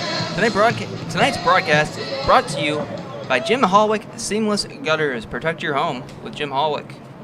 Also brought to you by Jolly Cow, the Jolly Cow in Lake Katrine, because everybody loves ice cream. Leading off here in the 6th inning for the Stallions is Cade Verduzco. He is 1 for 2 with an RBI single as he takes a ball. Now the count 2-0. I want to give a quick plug, too. If you didn't watch it live or haven't seen the replay yet, we had our second episode of Sundays with the Stallions, joined by team owner Kevin Hinchy. Ground ball is short, fielded cleanly, hard throw in time. And Verduzco is retired for out number 1. So that will bring up tonight's extra hitter, Caden Kendall. And you should be able to find that episode on our YouTube page. About half an hour long. So have a road trip or wanted to sit and watch some YouTube for half an hour, have a go. First pitch to Kendall is called strike, 0-1. Riley Orr back out for inning number 6 here. He's pitched the whole way for the Dragons so far, and he's worked out of a few jams. I mean, it's 5-0, but it could theoretically be a bit worse at this point. I'm with you. I think it could be a lot worse for Glens Falls. And we knew coming into this game that Glens Falls wanted to get solid innings out of Orr, just given their pitching struggles in general. So you get a starter who comes out and does okay. You want to keep him in there as long as you possibly can. That one up and in to Kendall. Now the count 2-1. And we saw some bullpen action from Adam Winchell, who is a high school player. And again, that just kind of goes to show the lack of depth on this pitching staff right now. That one down low, 3-1 on Kendall. Yeah, Adam Winchell out of Fort Anne, New York. Another guy somewhat there in the area. Not a terribly far drive. Section 2. They're a member of Section 2, which is where Glens Falls belongs to. That one down and away, ball 4. So a 1-out walk issued to Kendall as he's aboard for the first time. That's a Stallion. I'm more of a Section 9 guy. That's what Saugerties is. It is, yeah. You're right. It is. Jennings. We're going to get a mound visit here as head coach John Mueller out to talk with Riley Orr. No motion to the bullpen just yet. Winchell is down there, and here he comes. We are going to get a pitching chance. Adam Winchell coming on for the Glens Falls Dragons here. Top of the 6th inning. Stallions with a 5-0 lead. Riley Orr's day is done, and we'll give you the deets on Winchell when we come back. Stallions Broadcast Network, you're listening to Dylan McGlynn and John Gross.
Back here in the 6th inning, Adam Winchell on the mound for Glens Falls.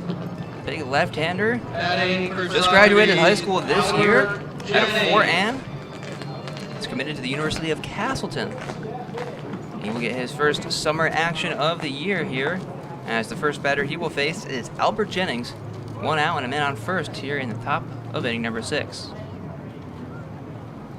Winchell comes set, and his first throw will be over to first as Caden Kendall gets back safely.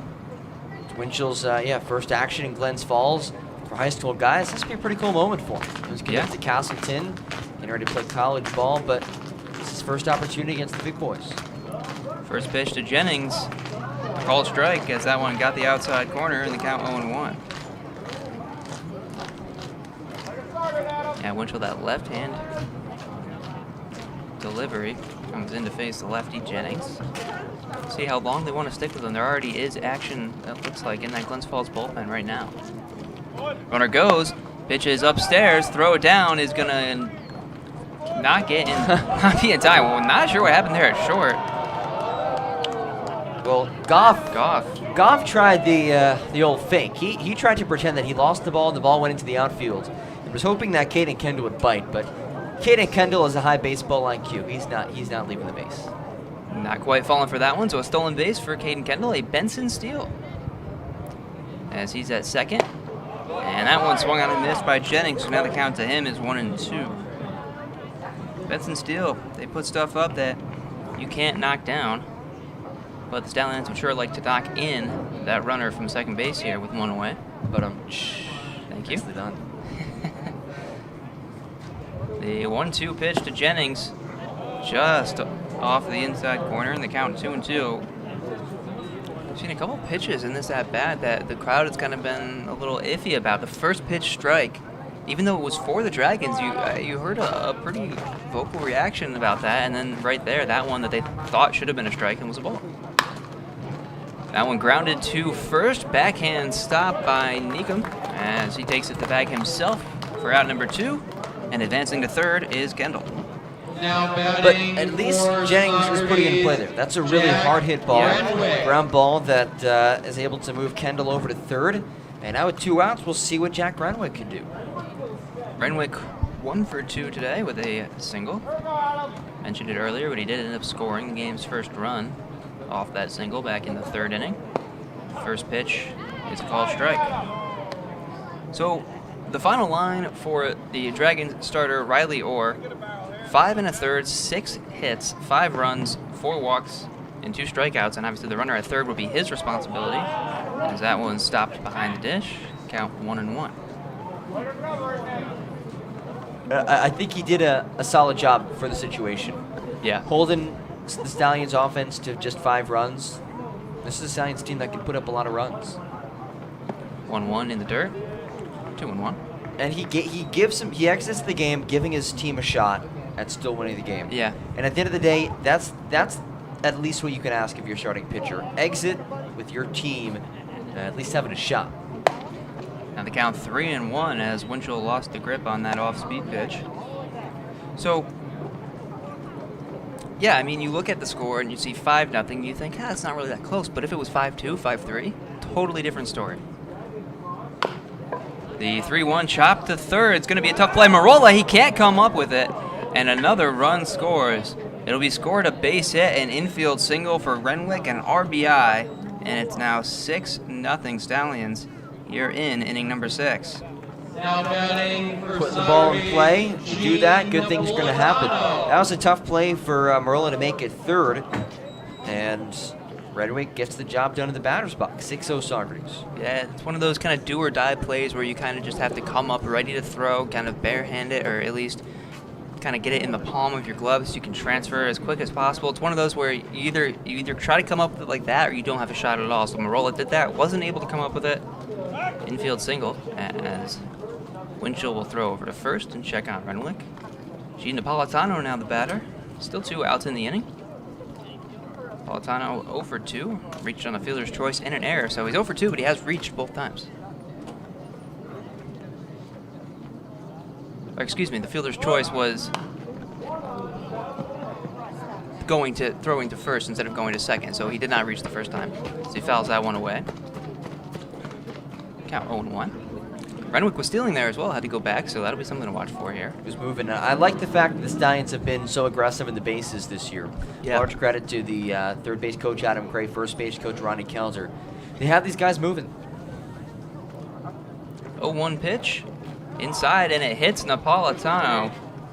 And the inning will continue here. Have you been hit? Call Delvecchia and Kraft Injury Lawyers.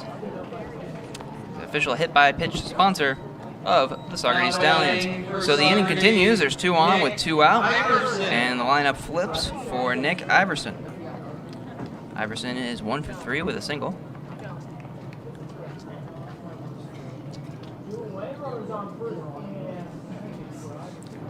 First pitch from Winchell, hit hard up the middle. That's through into center field for a base hit.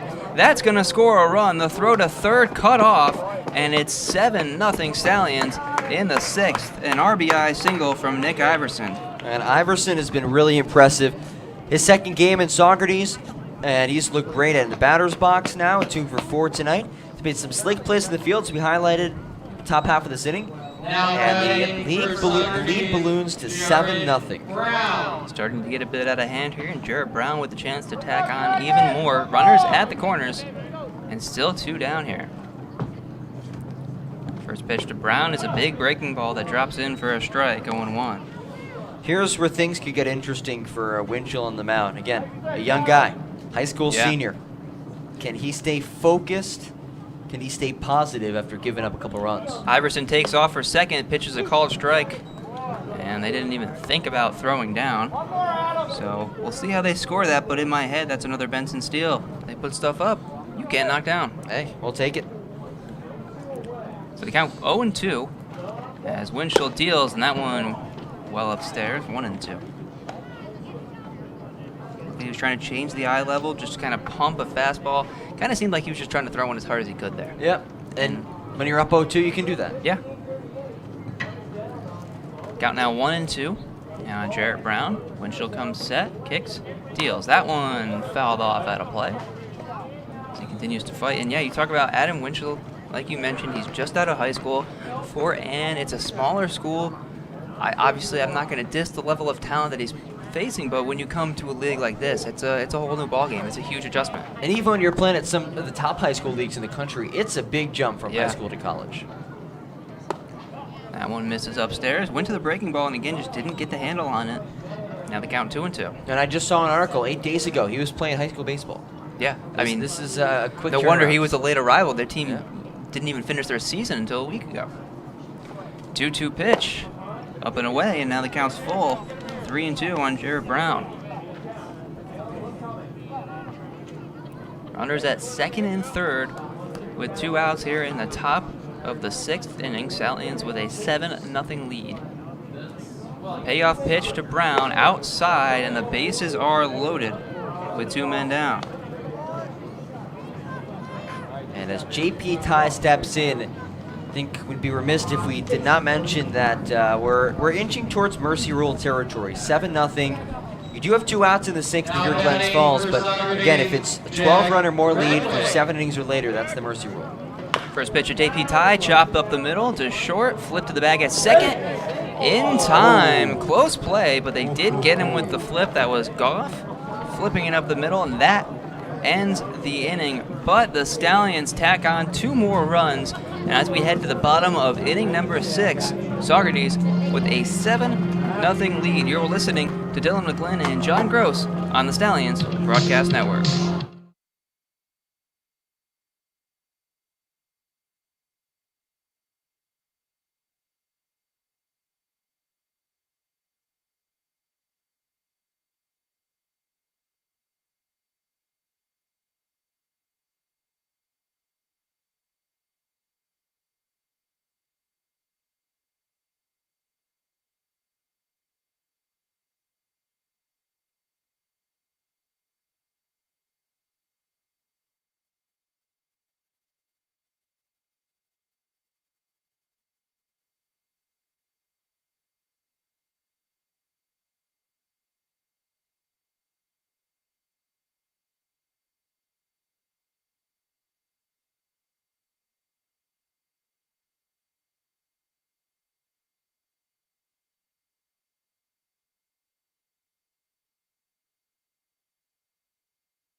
Back here for the bottom of the 6th inning from Eastfield Stallions with a 7-0 lead over the Glens Falls Dragons.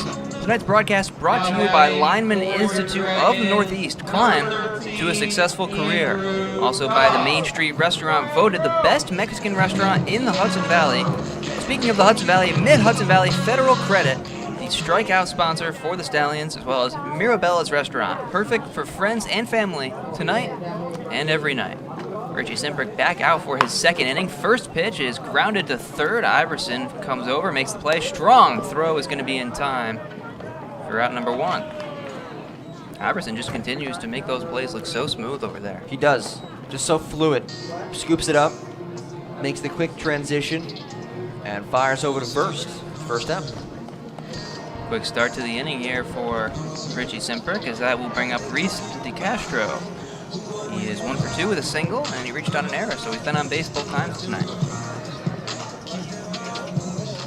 Number 8, Reese DeCastro for Glens Falls. First pitch swinging, and he comes up empty. Off-speed pitch, he's out in front. Count 0-1. And if you're the Stallions relievers, your job, just preserve this lead. You're up by 7 runs, and so far it's been no issue for Simbrick. And that one down, count 1-1. Yeah, it's always nice as a reliever to kind of get low-stress innings. Maybe work on a pitch that you're trying to incorporate a little bit more, kind of just pitch free and easy. That one back up the middle, glove by Simbrick. And he will toss to first for out number 2. A nice play by Richie Simbrick. Not the first time we've seen a pitcher snag a comebacker up the middle tonight. No, he did a good job. And keep in mind, too, Simbrick, when he's not pitching, he's a first baseman. Yes, so yeah. he takes those ground balls. He takes that I.O. He's used to fielding those ground balls. It's obviously a little bit different as a pitcher on the mound. He's getting a ball come right back to you than a first baseman, but he's able to use his glove. Joe Rend digs in and takes outside. Count 1-0. Now 2 outs and the base is empty here in the bottom of inning number 6. The Stallions holding on to a 7-0 lead here in Glens Falls against the Dragons. 1-0, chopped to second. This should end the inning. And it will, as Renwick makes the play. A quick 1-2-3 inning for Richie Simbrick, who's worked 2 strong, scoreless innings. We're through 6, 2/3 of the way home in Glens Falls. Stallions with a 7-0 lead. You're listening to Dylan McGlynn and John Gross on the Stallions Broadcast Network.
Top of the 7th here from Eastfield in Glens Falls, New York. Your Stallions, a comfortable 7-0 lead, looking to add to that. This inning brought to you by Montano's Shoe Store. The best athletes wear the best from Montano's. As the first pitch is down and outside to Kip Fugers. Nacarado Insurance, over 50 years, 50 carriers. They've got you covered. PC Smith & Son Hardware. Smith Hardware on Main Street. Got a project? They can help. The 1-0 drops in the outside corner. The lefty, Adam Winchell. John Gross still in McGlynn. Stallions out hitting Dragons 8-2 as the lefty comes to the windup on the 2-1 delivery, and that misses in the dirt. And a count at 2-1. We talked about, last inning, the low stress innings as a pitcher. It kind of works the other way too as a hitter.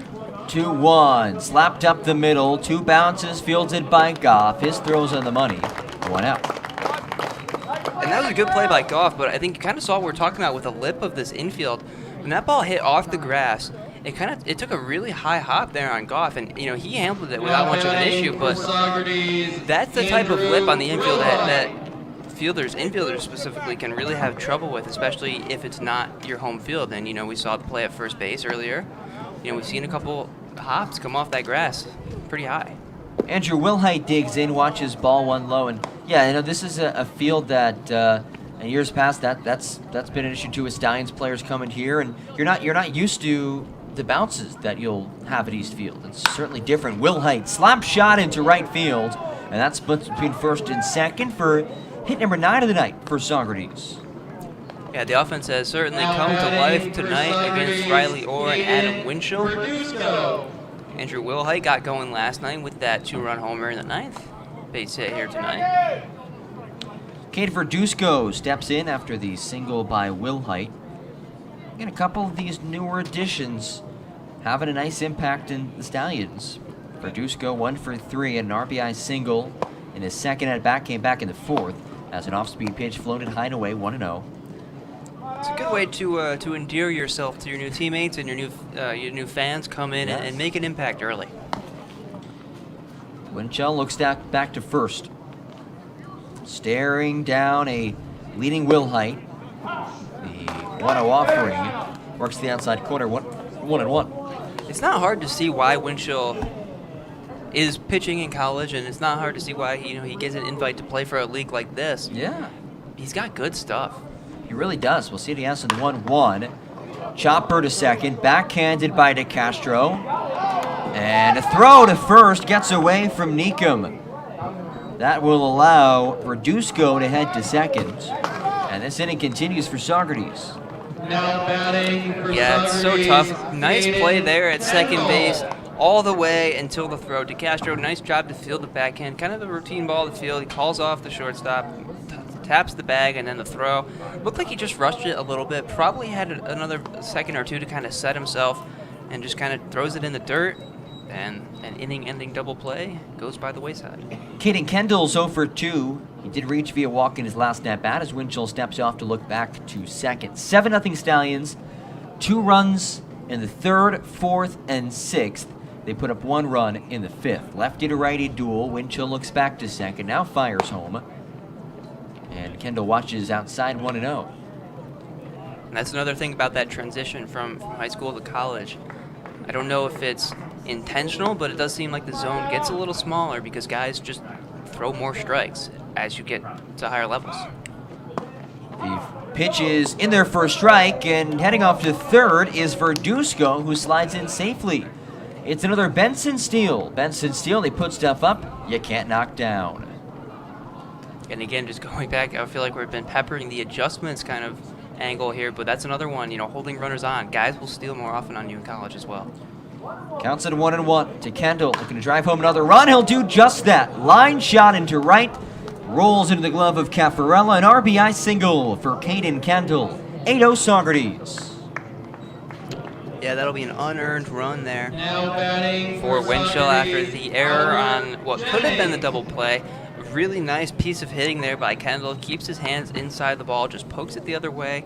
Not trying to do too much. And Stallions have scored at least 1 run in now 5 consecutive innings. Albert Jennings steps in looking to reach base as they'll throw back to Kendall at first. Jennings, the lone Stallion who has not reached base tonight. Looking to snap that streak. Lefty-lefty duel, 2 away.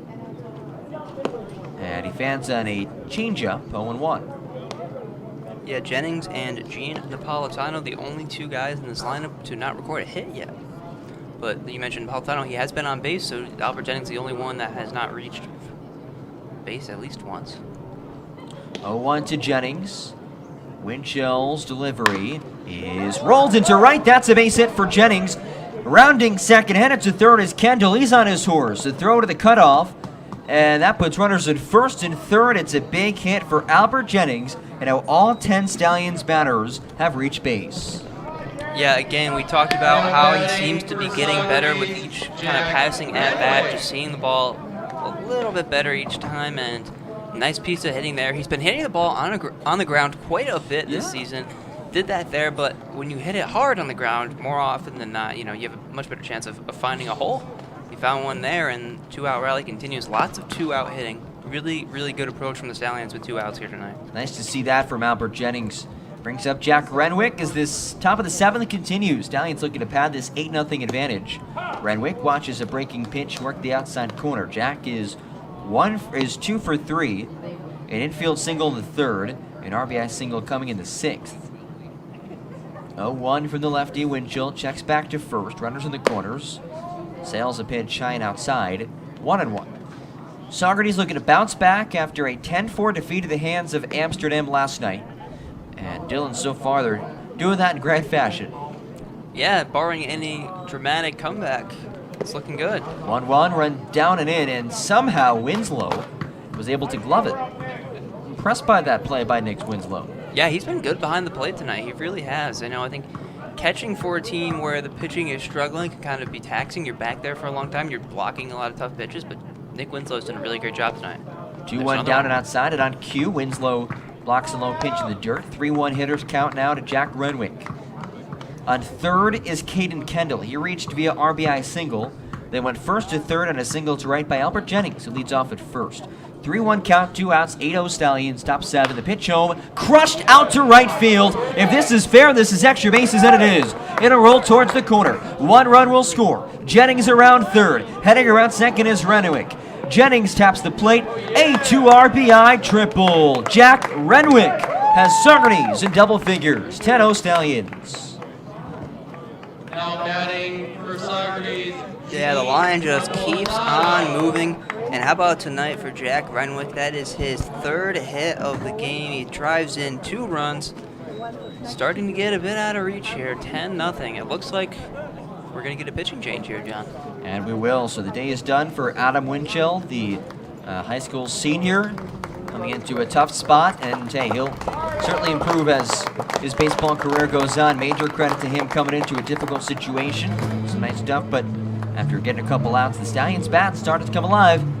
Still top of the 7th, 10-0 Saugerties, 2 runs away from bringing us to a potential mercy rule.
Top 7, Stallions, 2 runs away from bringing us to a potential mercy rule. It's a 12-run or more lead through 7 innings. So, of course, Glens Falls, regardless of what happens here in the top of the 7th, will get a chance in the bottom of the 7th. But for now, it's Gene Napolitano with a runner on 3rd as Gene watches low. First pitch of the night from Sam Howard, the righty out of Southern New Hampshire University, making his 2nd appearance against the Stallions. Yeah, pitched against the Stallions back on June 12th, last Saturday, when an inning and 2/3, gave up 2 runs. Had 4 walks, 1 strikeout. He had 3 walks and 1 strikeout in his his second outing. That was 6 days later. That was on Friday against Amsterdam, so he's struggled a bit with the command. Napolitano just cut and missed on a pitch just in the outside corner. He's from Argyle, New York. Another local guy. 1-1 to Gene Napolitano. It's righty to lefty. On 3rd is Renwick after his 2 RBI triple. The 1-1 home, inside out, and fouled to the 3rd base side out of play. You know that's where they invented Argyle? Where? Argyle, New York? Now that you No, I say it, completely yeah. made it up. I have no idea.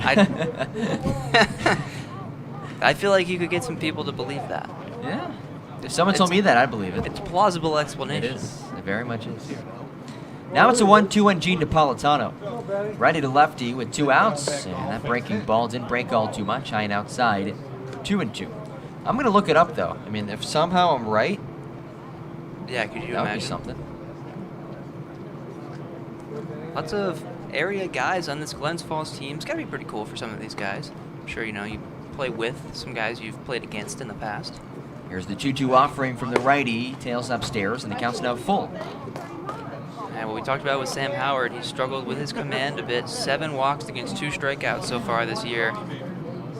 Coming on with 2 outs in the inning, all you need to do is just attack the batter. So from 1-2 to 3-2 here, he's got to come back with a strike. Full count delivery from Sam Howard to Gene Napolitano. Renwick stands on 3rd, and he strikes out Gene. Strike 3, swinging on the inside corner.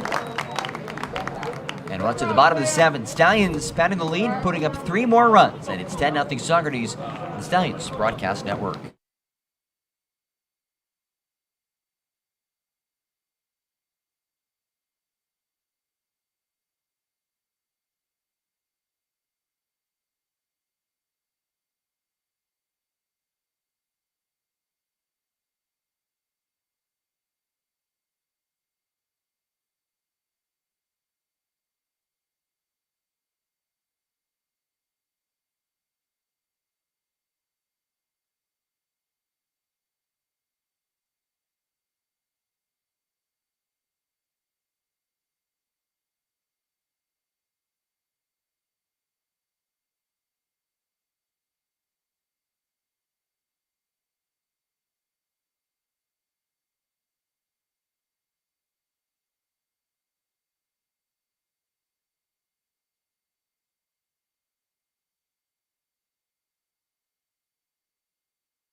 Bottom 7 at Dallas Hot Wieners. Called to the bullpen. Kai Janowitz at a UC Davis. Out of the bump for your Saugerties Stallions. Peak Trading, need it lifted up or tied down. Peak Trading has the supplies.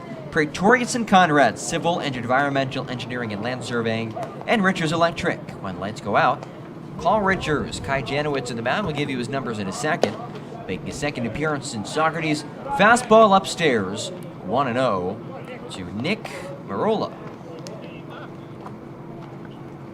Yeah, Janowitz, another guy who's just fresh on the scene. His second appearance of the year. First was 4 days ago. Was against this Glens Falls team. He threw a scoreless inning and what became a 7-3 win for the Stallions.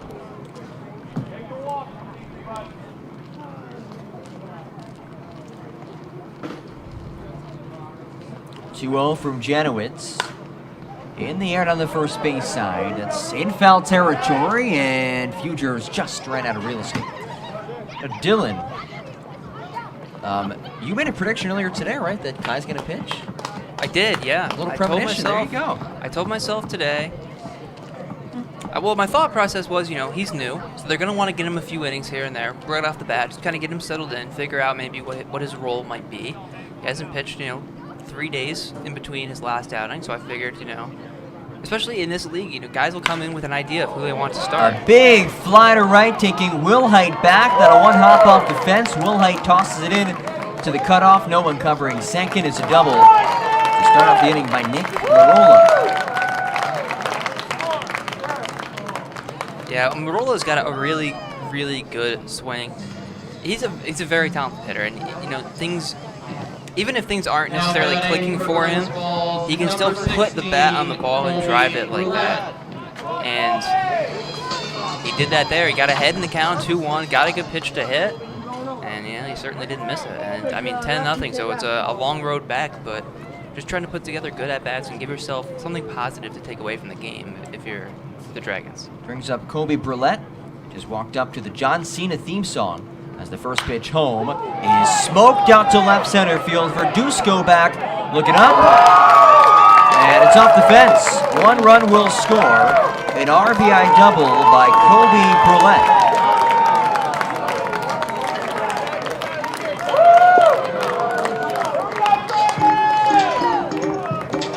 Yeah, so it was smooth sailing for the first 2 Stallion pitchers of the game. Not so much for Kai Janowitz so far.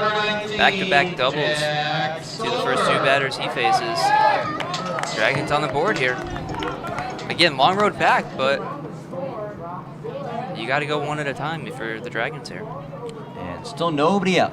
As lefty Jack Stolper digs in, Janowitz kicks and fires, fastball upstairs. Apologies for the video camera. We're shooting through a window.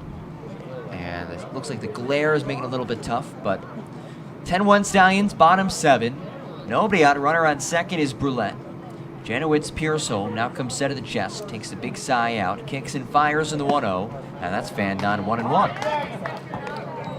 I mean, you look at Janowitz's 2 outings, it shows you again just how strange baseball can be, and just how quick it can change on you. 1 inning. Super quick, easy inning against Glens Falls. His first downing, he comes in here, back-to-back extra base hits to the first 2 batters he faces. 1-1, 2-seam fastball tails away. Brings the count to 2-1. Stolper's 0 for 2, a strikeout looking in the second, a ground down just short in the 4th. 2-1's the count. Brulette leads off at second. Ready to lefty, Janowitz, the pitch home. Elevated out to left. This carrying towards the warning track. Back goes Jennings, and he's called off by Verduzco, who makes the catch. Verduzco flings it in towards third, and overshot the cutoff man. That allows Brulette to head to third. Yeah, good heads-up base running there by Brulette. He went back to that bag, and he knew, right away, that ball's deep enough that when it's caught, I'm going to second. And the big thing, too, is once you take off, you can't look back.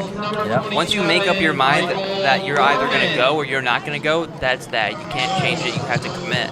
And he committed there, and pretty easily able to get into third.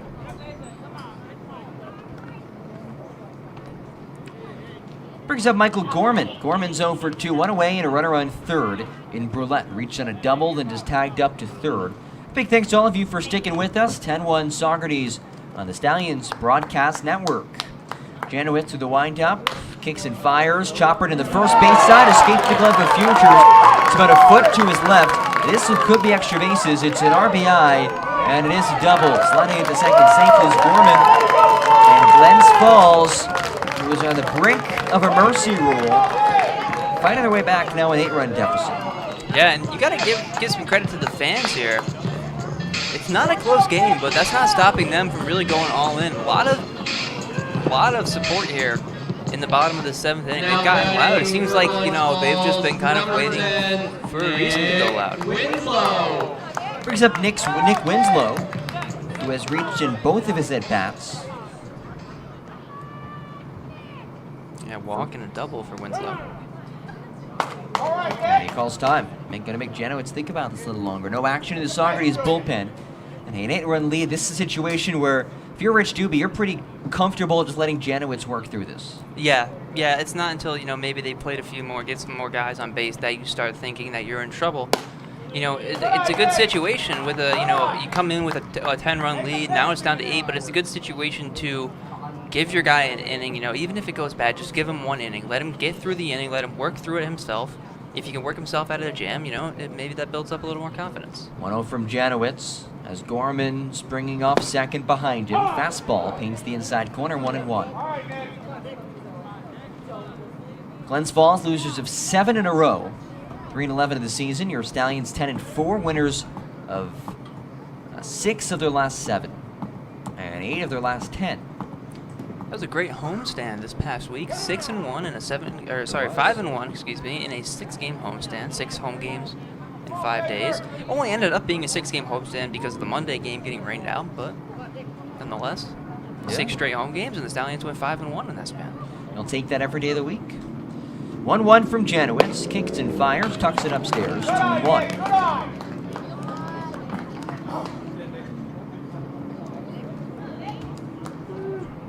Sure, if you're the Dragons, you got to be a little bit relieved. You have a pitcher out here that they seem to be seeing well. Didn't seem like they were seeing Marcosio or Simprick all that well. So, got to be a nice feeling for some of these hitters to get up there and see some balls that they feel like they can get the barrel on. And now Janowitz is going to chat with J.P. Ty. Janowitz, the third pitcher of the game for Saugerties. Don Marcosio pitched a shutout in 4 innings at 5 Ks, 1 walk, just 2 hits. Richie Simprick pitched 2 scoreless, hitless innings. Did allow a base runner via walk, also had a strikeout.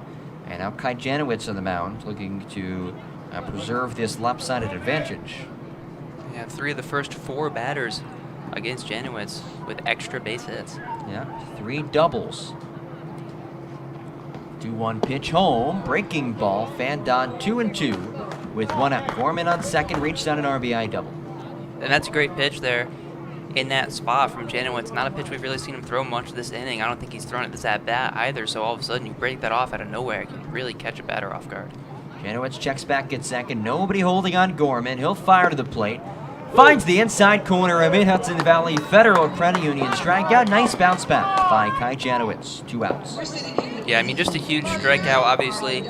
You look at the score, and yeah, it's not that close, but for Janowitz, confidence-wise, that's huge just to get him going, not let this inning kind of turn into something bigger than it already is. And, of course, you never want to let a team kind of get momentum and can kind of get some life when you've seemingly put them down. 2 outs. J.C. Caffarella to the plate. Gorman's going to take off, and this ball just hit the umpire. Yeah, that looked like it got him pretty good. Oh. Jeez. You just hate to see that.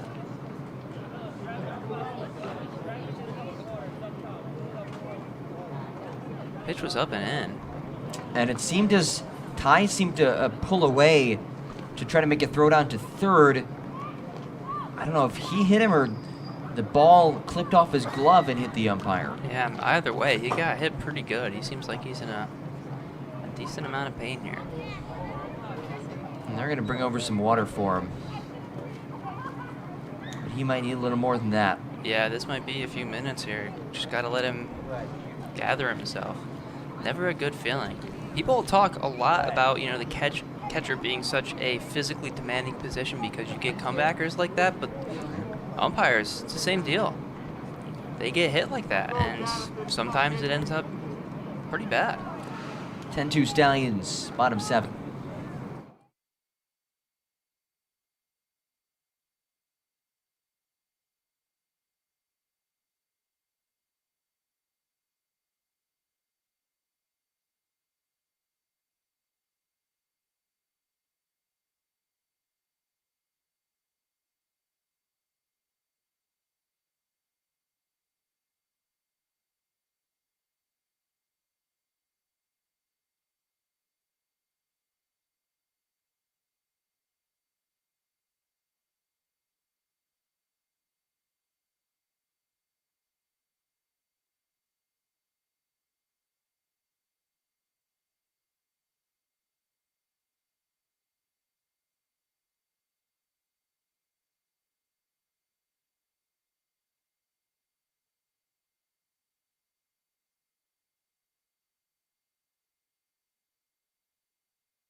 So back to the action. Seems like our home plate umpire tonight is okay.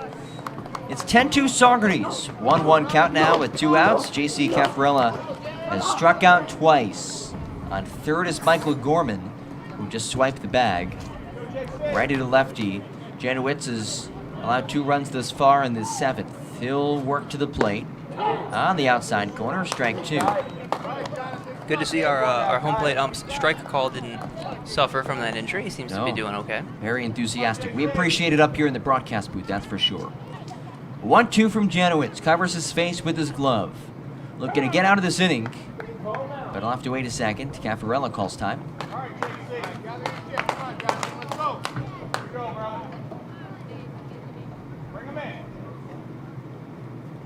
Here's the 1-2. Escapes high and outside. Again, big thanks to all of you for joining us on the Stallions Broadcast Network. Some shout-outs. See John Einelli tuning in. The one and only John Einelli, team photographer. Elizabeth Diltz, Pickle James, Trina Moores. Fastball high and outside, full count. Brian Johnson. Like the singer from AC/DC, Brian Johnson. Wow, we really appreciate the support. Full count offering from Janowitz as he fires to the plate and rings up Caffarella, who is retired on a swinging strikeout for the 3rd time tonight. But Glens Falls plates a pair, making it a little bit more difficult for the Stallions to invoke the mercy rule. We're through 7. It's 10-2 Saugerties on the Stallions Broadcast Network.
Top of the 8th, Nick Iverson leads us off. Top of the inning, top of the order for Saugerties. Iverson watches a strike on the inside corner. This half inning brought to you by Rip Van Winkle Country Club. Bring your swing to the Rip.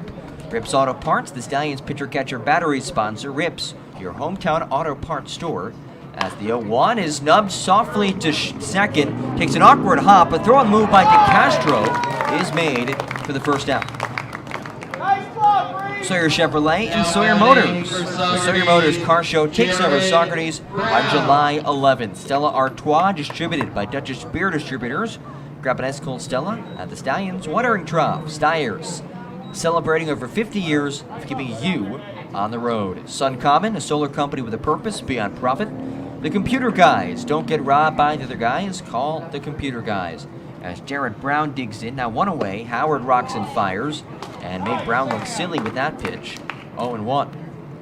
Yeah, Jared Brown, we talked about, he struggled at times kind of coming into this season. He struggled to get it going. Good night tonight, though. 1 for 3, excuse me. He's also reached on a walk. 0-1 low, and that just hit the umpire again in the leg.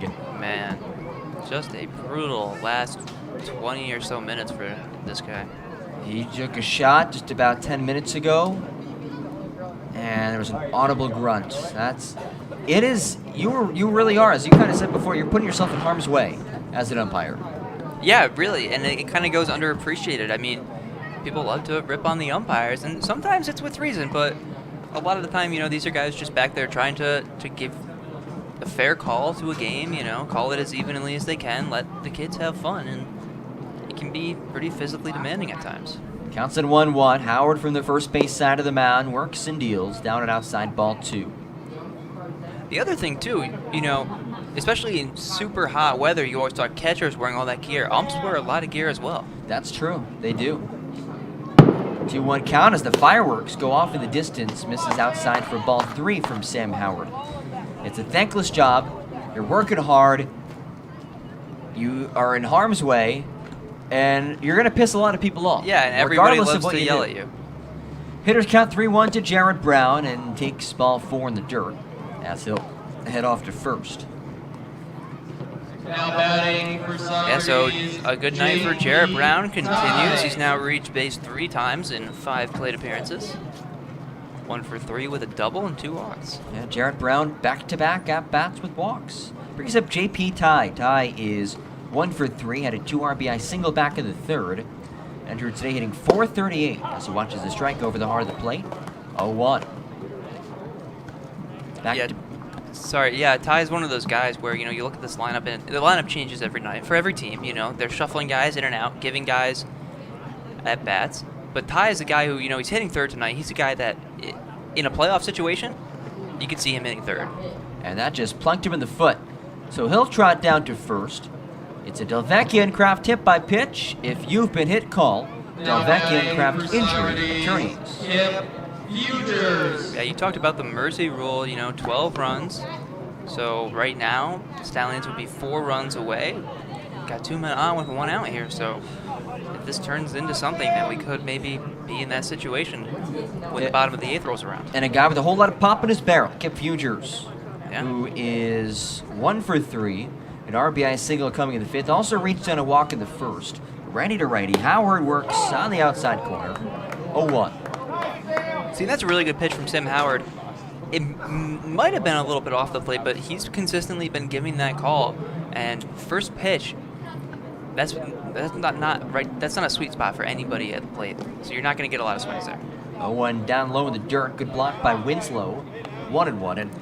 And the extent of our discussion of the umpires tonight has been injuries, which is good, which says to me they've done a really good job. I think, they have. We mentioned, the zone, maybe it's a little bit off the plate, but as long as you're consistent, you're not going to hear really anything from those guys, because once you get up once and you kind of get used to what they have, then, it's basically on you to know what the strike zone's going to be. Fugers goes around to the high cheese fastball, and he falls behind 1-2, 1 out, runners in first and second. On second is Jared Brown, reached on a walk. J.P. Ty leads off at first, which is hit by a pitch, but he seems to be A-OK.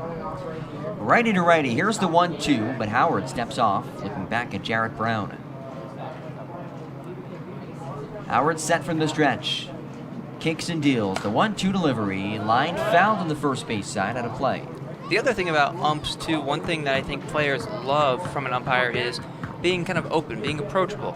So, if a pitch, you don't agree with the call, if you can turn around and say, hey, was that down? Was that up? Where'd that miss? And they'll tell you, hey, it was just a little bit down or whatever. Players love that. 1-2 offering to Fugers. Breaking ball. Cut on and missed. Strike 3. A big hook in that curve as Fugers sat down for the 3rd time tonight. Brings up Andrew Willing. Yeah, good breaking ball there from Sam Howard. He's got a good off-speed pitch. And there's a bee. There is some sort of bug on you right now. Oh, it's on me. It's on you. It's on you. That's a bee. Where'd that I go? don't think it didn't look like a bee. I don't know. As it fell to the ground. It's on the ground. and I don't know what it was. Maybe a cicada. A mid-inning controversy here. That pitch gets out of the glove of Winslow. Both runners will advance, no issues. Second and third for Saugerties. Hey, maybe that bug just wants to join us in the broadcast. Yeah, exactly. We've been giving a lot of post-game interviews. You know, maybe he wanted in on the action. And you saw behind the plate there, Nick Winslow, he came up. He looked at second base, and there was nobody covering. You saw him kind of throw his arms up, frustrated. He felt like he might have had a chance at that throw down to second with the trail runner. 1-0 offering to Will Height. Strokes it towards right. That's in for a base hit. Just past it, diving to Castro. 1 run will score. It's bobbled by Caffarella. Both runs home. Brown and Ty tap the plate. 12 to Saugerties. An RBI single by Andrew Will Height. Yeah, it looks like a 2-run single there. He was bobbled out in right field by Caffarella, but I really feel like Ty would have scored anyway, so a 2-run single there from Andrew Will Height. He continues his tear. He's been on base now 3 times tonight after homering last night. And like you mentioned, now just 2 runs away from that potential mercy rule. Caden Verduzco, an RBI single back in the 4th. That is only hit of the game so far. Takes a fastball up and away. 2 outs, top 8. Again, the mercy rule as follows. 12 or more run lead through 7 innings or later. Yeah, Stallions would need to put some runners on here because obviously once you get to the 9th inning, then that's the last inning either way. Yeah, last chance for the mercy rule. Fastball in the outside corner, 1-1. A home run would have put the Stallions up by 12, and of course, Glens Falls being the home team, they get another chance to bat, regardless of what happens here in the top of the 8th. Righty in the 1-1. Will Height leads off at first. Ooh, chin music, fastball. As Verduzco dodges away. Yeah, of course, obviously, Glens Falls, you just mentioned, will get a chance at bat here, even if they do reach the mercy limit in the top of this inning, which kind of reminds me, you know, walking off by reaching a mercy rule in the bottom of the inning, that's kind of a Little League kind of throwback there. 1-1 on the bottom part of the zone for strike 2. Now, at the college I worked at the past 2 years, UNC Pembroke, our softball team won via mercy rule on a hit, and it was called a walk-off. And I was kind of like surprised by that, but I guess technically it is. 2-2 with 2 outs to Verduzco. Curveball fanned on, and that wraps up the top of the 8th. Stallions back up double digits. 2 runs coming across on 1 hit. It was a 2 RBI single by Andrew Will Height. They get to the bottom of the 8th. 12-2 Stallions on the Saugerties Stallions Broadcast Network.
Bottom of the 8th, Stallions just added a couple more runs, now lead 12-2, and let's sat it down one final time to our sideline reporter, Shannon Bonwit. The Ponies are hot tonight here at Eastfield, highlighted by Jack Renwick, who is 3 for 4 on the night, including a stand-up 2 RBI triple in the top of the 7th inning. Provided the score remains in the Ponies' favor tonight, they will look to keep the offense rolling into next game on Tuesday when they look for redemption as they face the Amsterdam Mohawks. I think tonight the score speaks for itself. The Ponies' bats are hot. Back up to you. Awesome, Shannon. Thank you so much. Again, Shannon Bonwood fieldside for us in the Stallions Broadcast Network.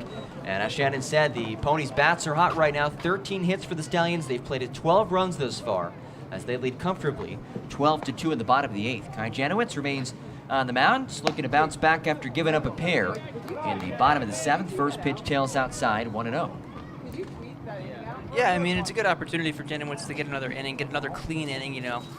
confidence-wise, you have to imagine how much it would do for him if he was able to get a 1-2-3 inning here. 2 hops to first. Fugers has trouble with it. A flip to Janowitz, and the pitcher gets there. 1 out. Yeah, nice job by Fugers. You know, he's a guy, he's made 2 errors at first base today. He's had a couple plays where he just didn't really look sure-handed over there. And again, another one that's, it's not really a hard hit ball, not really a difficult play per se, but bobbles it, no panic, recovers, makes the throw. Nice job by Janowitz. He's going down to first base the whole time, even though theoretically that should be a ball that Fugers could take himself, and obviously that ended up being the difference maker right there. After the ground out by Neekin, brings up Andrew Goff, lines it up the middle, just above the outstretched glove of Kai Janowitz. Hit number 6 for Glens Falls, and they have a runner on first.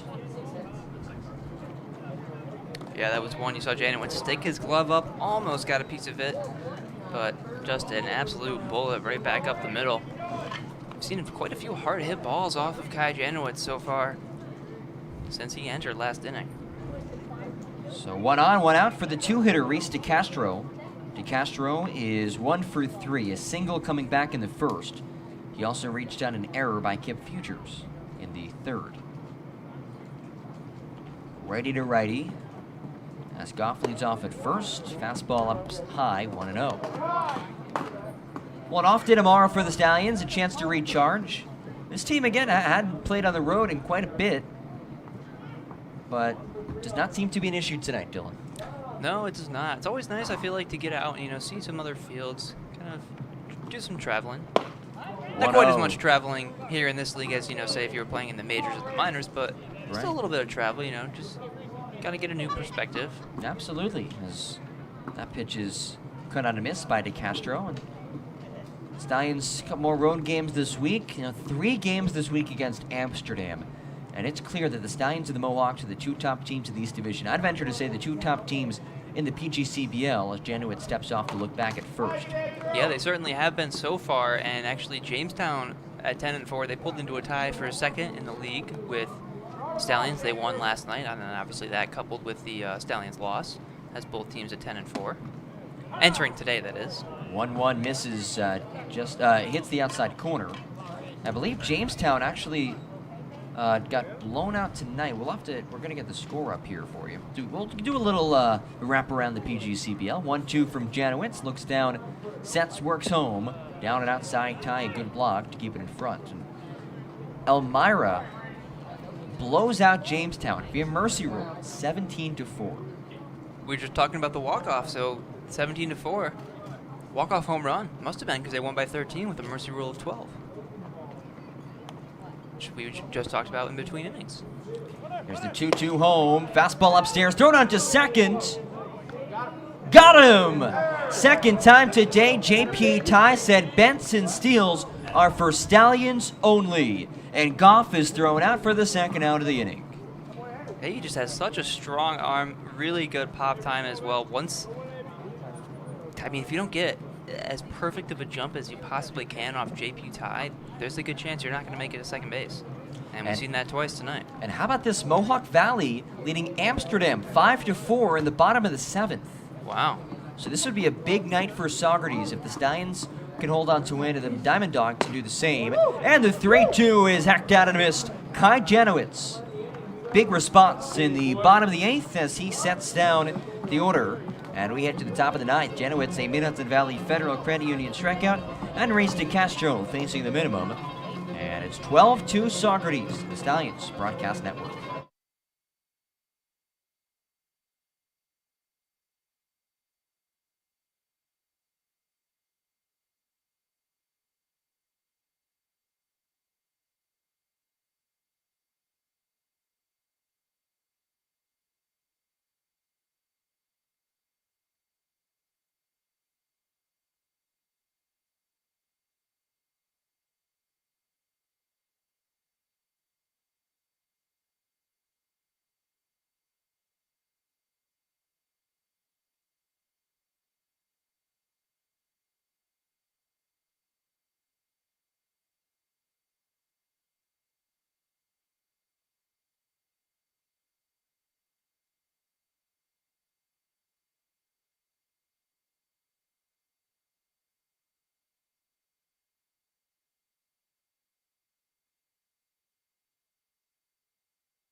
Top of the ninth, 12-2 Saugerties. And the first pitch home is way high and way inside to Caden Kendall. 7-8-9 for the Stallions. Kendall followed by Albert Jennings and Jack Renwick. A 1-0 from Howard. His linebacker foul, 1-1. An update on that Mohawk Valley Amsterdam game. The Diamond Dogs have runners in first and second, full count at 1 out, looking to add to a 5-4 lead. Again, would be a big result for the Stallions if the Stallions can make up another game in the standings tonight. And the bases are loaded. Better. Yeah, bases loaded now for the Diamond Dogs. 1-1 to Kendall. Curveball settles in. That's a big 12-6 drop from the righty Howard. Yeah, that's a really, really good pitch. That's been his best pitch. He's got a few strikeouts on that thing. When that's working well, he's going to have success, really no matter who he's facing. 1-2 down, and that gets away from Winslow. No harm, no foul, though. Bases are empty. Count level 2-2.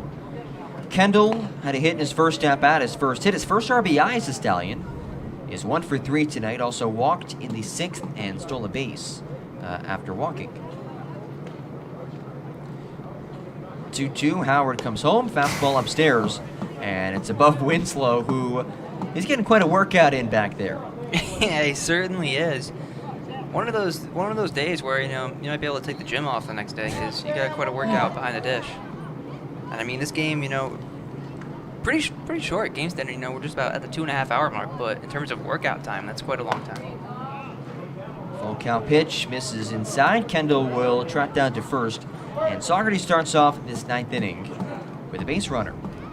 Well, as we are in the 9th, the mercy rule is irrelevant now. Albert Jennings comes to the plate. He is 1 for 3. A single in the 7th. Had an RBI sacrifice flat in the 4th. Yeah, you mentioned obviously the mercy rule, not really a factor at all at this point, but if you're the Stallions, you just want to tack on as many runs as you can, get together some good at-bats. You always like this situation where you're up by 10, you have a chance to just kind of swing it free and easy, which has really been the case for much of the later half of this game, but your last chance to kind of add on, pad your stats a little bit, just put together some good at-bats and see what you can do. 1-0 offering to Jennings, runner on first. Again, fastball this time outside. 2-0. Jennings followed by Jack Renwick. On first is Caden Kendall. Jennings rests his bat in his left shoulder, righty to lefty. The 2-0 offering, down and out. And Howard just does not seem to have his command right now. Yeah, it's the last thing you want to do right now.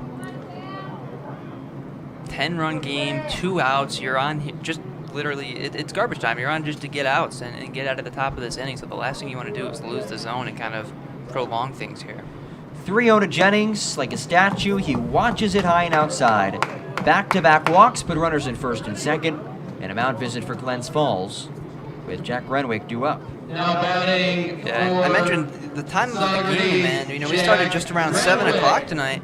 It is currently 9:38, so we're not even at the 2:40 mark. So in the 9th inning here, obviously not quite sure how much longer it's going to take, but so far it's been a pretty brisk game, especially for a game that's seen 14 combined runs. Yeah, it has been, although this game is starting to slow down a bit.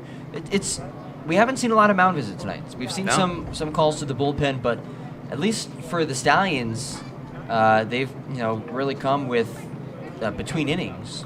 Just a couple for Glens Falls during innings. So not many pauses in play.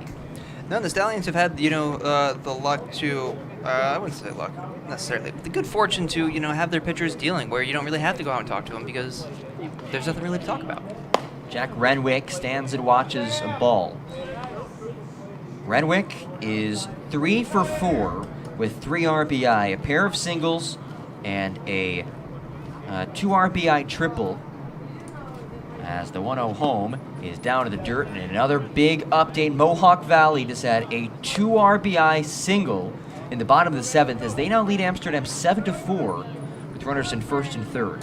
Yes, Cedric Rose with a 2-run single for the Diamond Dogs. Cedric, Stallions fans might remember. Yeah, we saw him. He had a home run that hit off the side of the stable. Was the furthest ball I've ever seen hit a Cantine. That's a strike at the knees over the plate. 2-1. Yeah, and you also have to think that it's 390 to dead center in Canton, so it's already one of the deeper center fields in this division, and he cleared it by plenty. 2-1 home. Pop backwards into the stands. This one is dropping, not caught off one hop. Jake Starr, it's right to him, and Jake Starr has it. Jake Starr has the foul ball. Our colleague Jake Starr with a great grab. Unfortunately, can't see it on our broadcast, but a terrific catch. Don't think he even notices the fact that we're acknowledging him right now. He has Nonetheless, no a great idea that his name is being uttered in the broadcast. But off a couple of bounces, it rolled to Jake. Great awareness. He's sitting on his laptop right now, typing away. And he got it, but he had to give the ball back. It's a 2-2 pitch is upstairs. Congratulations to Jake. Awesome job. Laptop in one hand, bare-handed with his left hand. Nicely done, sir. Last time we were here, I caught a foul ball, but it wasn't nearly as majestic as that. You did? I didn't know that. It landed, I was standing right near the Stallions' dugout. 3-2 in the outer right center field. This could be trouble for the Dragons. Carrying towards the fence, it'll roll towards the right center wall. 1 run will score. Here comes the second run. Renwick stops at third. It is a second 2 RBI triple for Jack Renwick. My oh my, he has 4 hits and 5, count 'em, 5 RBI. I mean, when you're hot, you're hot. And Jack Renwick is the definition of hot right now. He loves that right center corner. Second time he split the gap out there, and both times he's ended up on third base. And we talked earlier in the game about the funky dimensions of this field. It's deeper to the corners than it is down the lines. So if you can get one into the left center or right center gap, you're going to be able to run for a while. After the triple, brings up Gene Napolitano. 14-2 Stallions, so they do reach that 12-run plateau. But again, it's the 9th inning, so the mercy rule doesn't matter. This is it. Napolitano watches the ball outside. 1-0 count from Sam Howard. Looking to finish off this inning. Just looking to record it out at this point as he fires in the dirt. 2-0. And going back to my foul ball story, I was standing right over near the Stallions dugout. Ball was hit down that set of bleachers, third base side, down the left field line. There was, I think, one other person sitting in that whole section, and I just walked up and grabbed the ball. So it was pretty easy, actually. Napolitano watches down and outside. So the ball was at a standstill. It wasn't moving. Yeah, no, Okay. It wasn't moving. Okay. I just went and picked it up. But you know what? You capitalized. It was your opportunity. I You did, saw I it. You did. seized it. I was thinking about getting that hot dog dollar soda combo, but then a kid showed up right under the bleachers and said, "Hey, can I have the ball?" And I said, "You know what? You're a kid. You deserve it more than I do." You're too good of a guy. As Napolitano watches outside, what a mensch. And that puts runners in first and third for the Stallions. Although nothing pisses me off more than when there's a grown person who steals a foul ball from a kid. Yeah. Cough It's- up Zach Campbell. and to me, there's a difference between you being a grown adult and the ball gets hit right to you. Of course, you can keep that. But if Yeah. you're fighting for it and there's a kid in the vicinity, maybe back off a little bit. There have to be boundaries. I know Yeah. you want to get a foul ball, but yeah, like you said, I if mean, you're going to fight off a kid. if come you on. get one hit right to you, you have every right to capitalize on that In fact, and take that ball. I would expect you to capitalize Yeah. on it as this pitch splits the wickets through the lengths of Winslow, and neither base runner will advance. That's good sportsmanship right there. Stallions not looking to run it up. Yeah, at first I was thinking that they just kind of didn't recognize it, but I think your explanation makes a little bit more sense. Yeah, at this point, no point in trying to rub it in. 14-2 lead for the Stallions. Saugerties has scored in every inning since the third. They scored 2 in the third as the 1-0 pitch is down and outside. 2 in the third, 2 in the fourth, 1 in the fifth, 2 in the sixth, 3 in the seventh, 2 in the eighth, 2 so far in the ninth. This might be a franchise record for most consecutive innings with at least 1 run scored. It's at 7. 2-0 to Iverson. He is hacked out and a miss. Strike 1. And the other thing about being up by such a significant amount so late in the game, when you get ahead 2-0 like Iverson just did, you can afford to swing for the fences at a pitch like that. Iverson is 2 for 5 tonight, has an RBI single as he takes the ball inside for ball 3. A single in the third, a RBI single in the sixth. John Gross, Dylan McGlynn with you on the Stallions Broadcast Network. 14-2 Saugerties. 14 hits to the tune of 14 runs. Now a 3-1 offering to Iverson again inside, and that walk will load the bases. Still nobody out. Jared Brown, the 2-hitter, at the plate. And I think now we're going to get a bullpen change. Let's see. Yep, call to the bullpen. Second mound visit of the inning. Jared Brown. And that's all she wrote for Sam Howard. Bases loaded, no outs, and the Stallions 2-hitter Jared Brown to the plate after this on the Stallions Broadcast Network.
James Murphy checks in for Glens Falls. The third baseman is making his first appearance on the mound this season for the Dragons as Jared Brown takes the first pitch upstairs. 1-0, bases are loaded.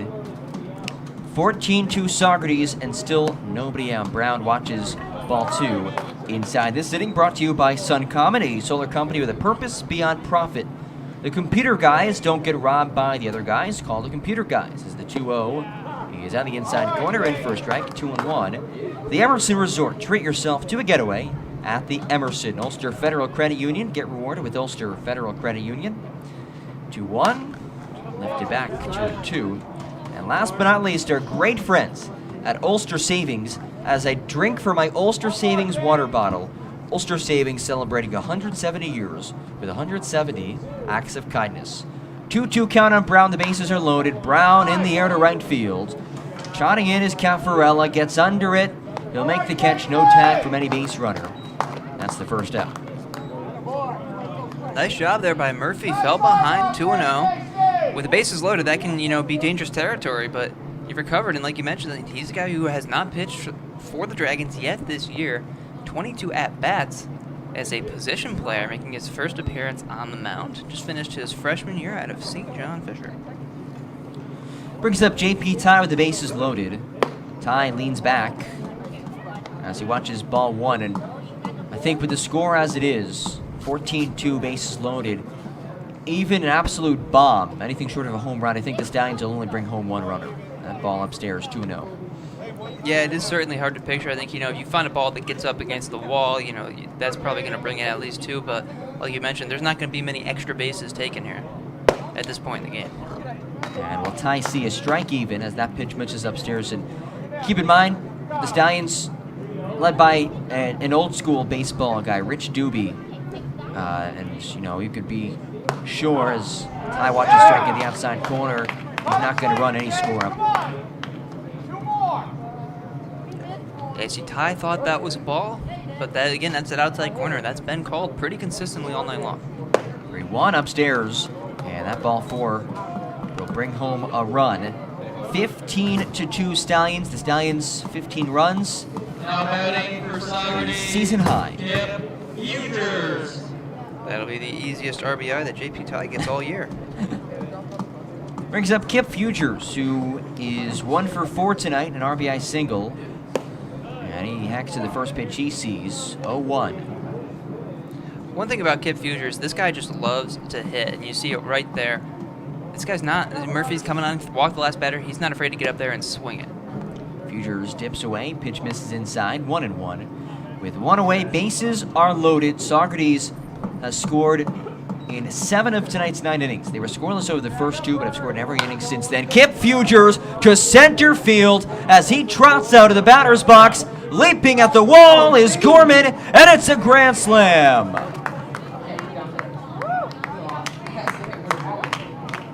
(19-2), a moonshot to strain away.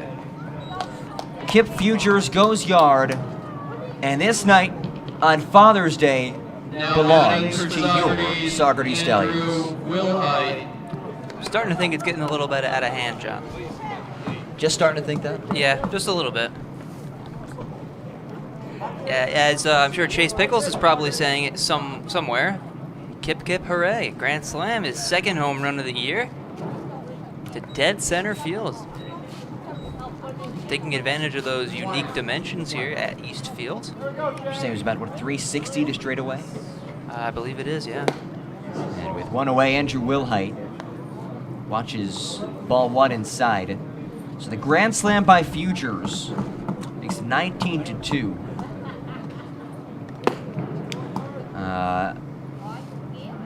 I don't know if some MLB people would be happy about that. This has been the year of the unwritten rules in baseball. I mean, look back to the Fernando Tatis Jr. Grand Slam in a blowout game. There was some talk about that.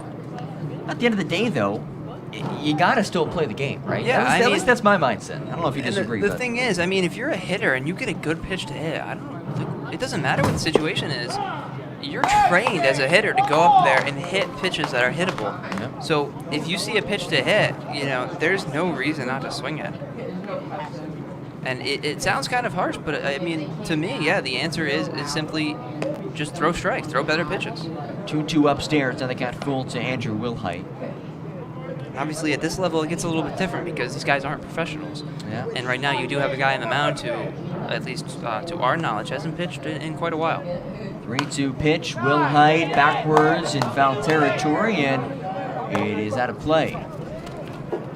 No catch by Jake Starr this time. Now, a little bit too far away from that one. Just a bit. 19-2 Saugerties, a season high for most runs scored in a game. The Stallions were scoreless in the first 2, put up 2 in the 3rd, 2 in the 4th, 1 in the 5th, 2 in the 6th, 3 in the 7th, 2 in the 8th, and 7 so far in the 9th.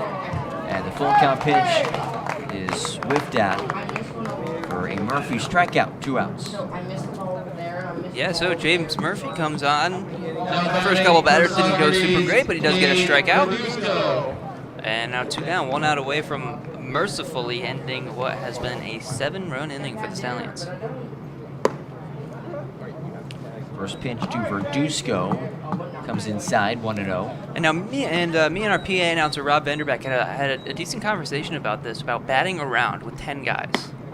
Because obviously batting around, you have to get the 9th. The leadoff man has to get a second at bat. But with 10 batters, do you count it as batting around when the 10th guy comes to bat, or does the leadoff man have to come up again?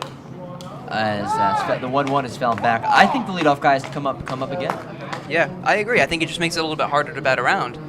And for the Stallions, they need Verduzco to get on base if they want the chance to do that, because Caden Kendall led off this inning. 1-2 comes high and inside, 2-2. And I mean, you could still say that they sent every batter to the plate this inning. Yeah. Right, which is an accomplishment in and of itself. But I think batting through, you need to send the guy who led off the inning back to the plate, and that'll happen as this is poked between short and third. A line drive to left, hit number 16. Verduzco has his 2nd of the night. And for the first time this season, the Stallions have batted through this 10-man lineup. Yeah, Caden Kendall, the man who started this 7-run 9th inning, will get another at-bat here. He walked to lead off the 9th. First pitch to Murphy, broken bat, slow roller to third. Marola slides to his left, throw to first, and that wraps up the top of the 9th. The Stallions score 7 runs, highlighted by a Kip Future grand slam to straightaway center. 3 outs to go, 19-2 Saugerties on the Stallions Broadcast Network.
Ray Rodriguez enters for Saugerties, and Dylan up 17 runs.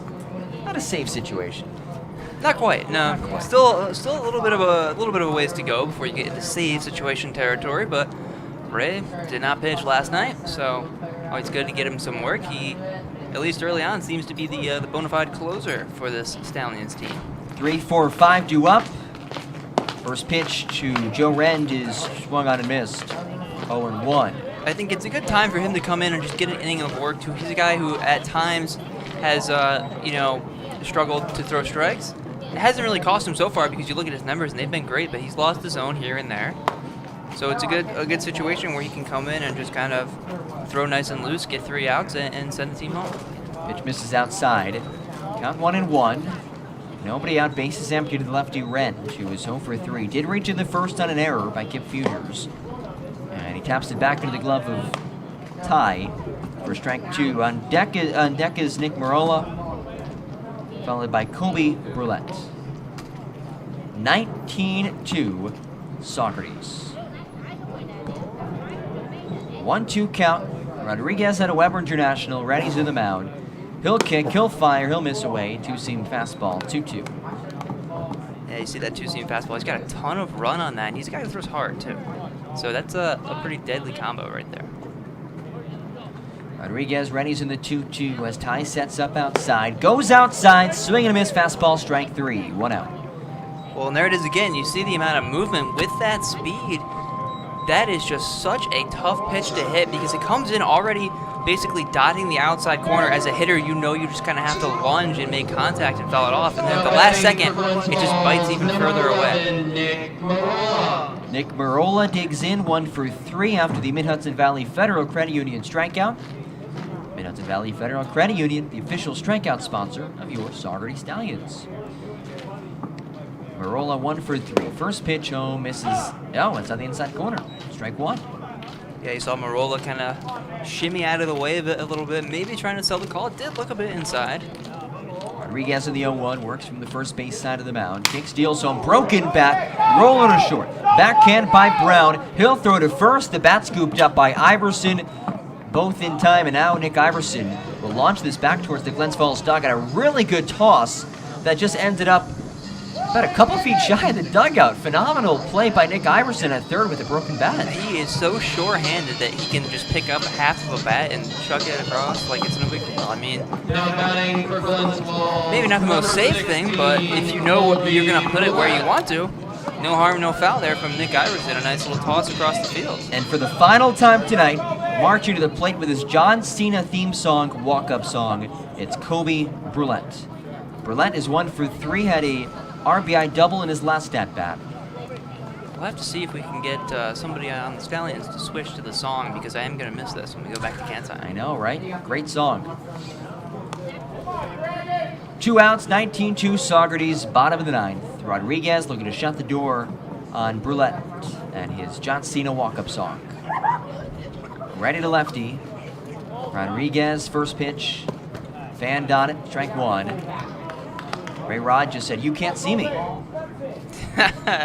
Nice. I also appreciate the one single guy that keeps yelling out, "Let's go Dragons." I appreciate the dedication. Down to their final out, down by 17 runs. Now down to their final strike, down by 17 runs. His enthusiasm has never wavered. 0-2 count, 2 outs. 19-2. Saugerties Stallions in front of Glens Falls. This could be it. Rodriguez peers home to tie. Now comes Ruddy. Breathes out. Taps his left foot. Fires home. Bouncer to second. On 2 hops, it's bobbled. A sidearm throw by Renwick in time. And that wraps it up. The Stallions win. The Ponies bounce back in grand fashion. 19-2. Scoring in 7 of the 9 innings tonight. 2 in the 3rd, 2 in the 4th, 1 in the 5th, 2 in the 6th, 3 in the 7th, 2 in the 8th, and 7 in the 9th. It's a mouthful, Dylan. A whole lot of hits, but a great bounce back win. Yeah, terrific bounce back win after a tough loss at home last night against the Mohawks. Talked about it before the game. You got to have a short memory, turn a new leaf. Every game is a new game, and the Stallions put an exclamation point on that tonight. A 19-2 win, 16 hits, and a nice day off, a well-deserved day off tomorrow, and one that they can go into feeling good. 11-4 and fresh off a big 17-run win. 19-2 the final here. Again, as you said, Dylan, an off day tomorrow. The Stallions back in action on Tuesday, 6:35 first pitch at Shuttleworth Park. That's on the road against Amsterdam.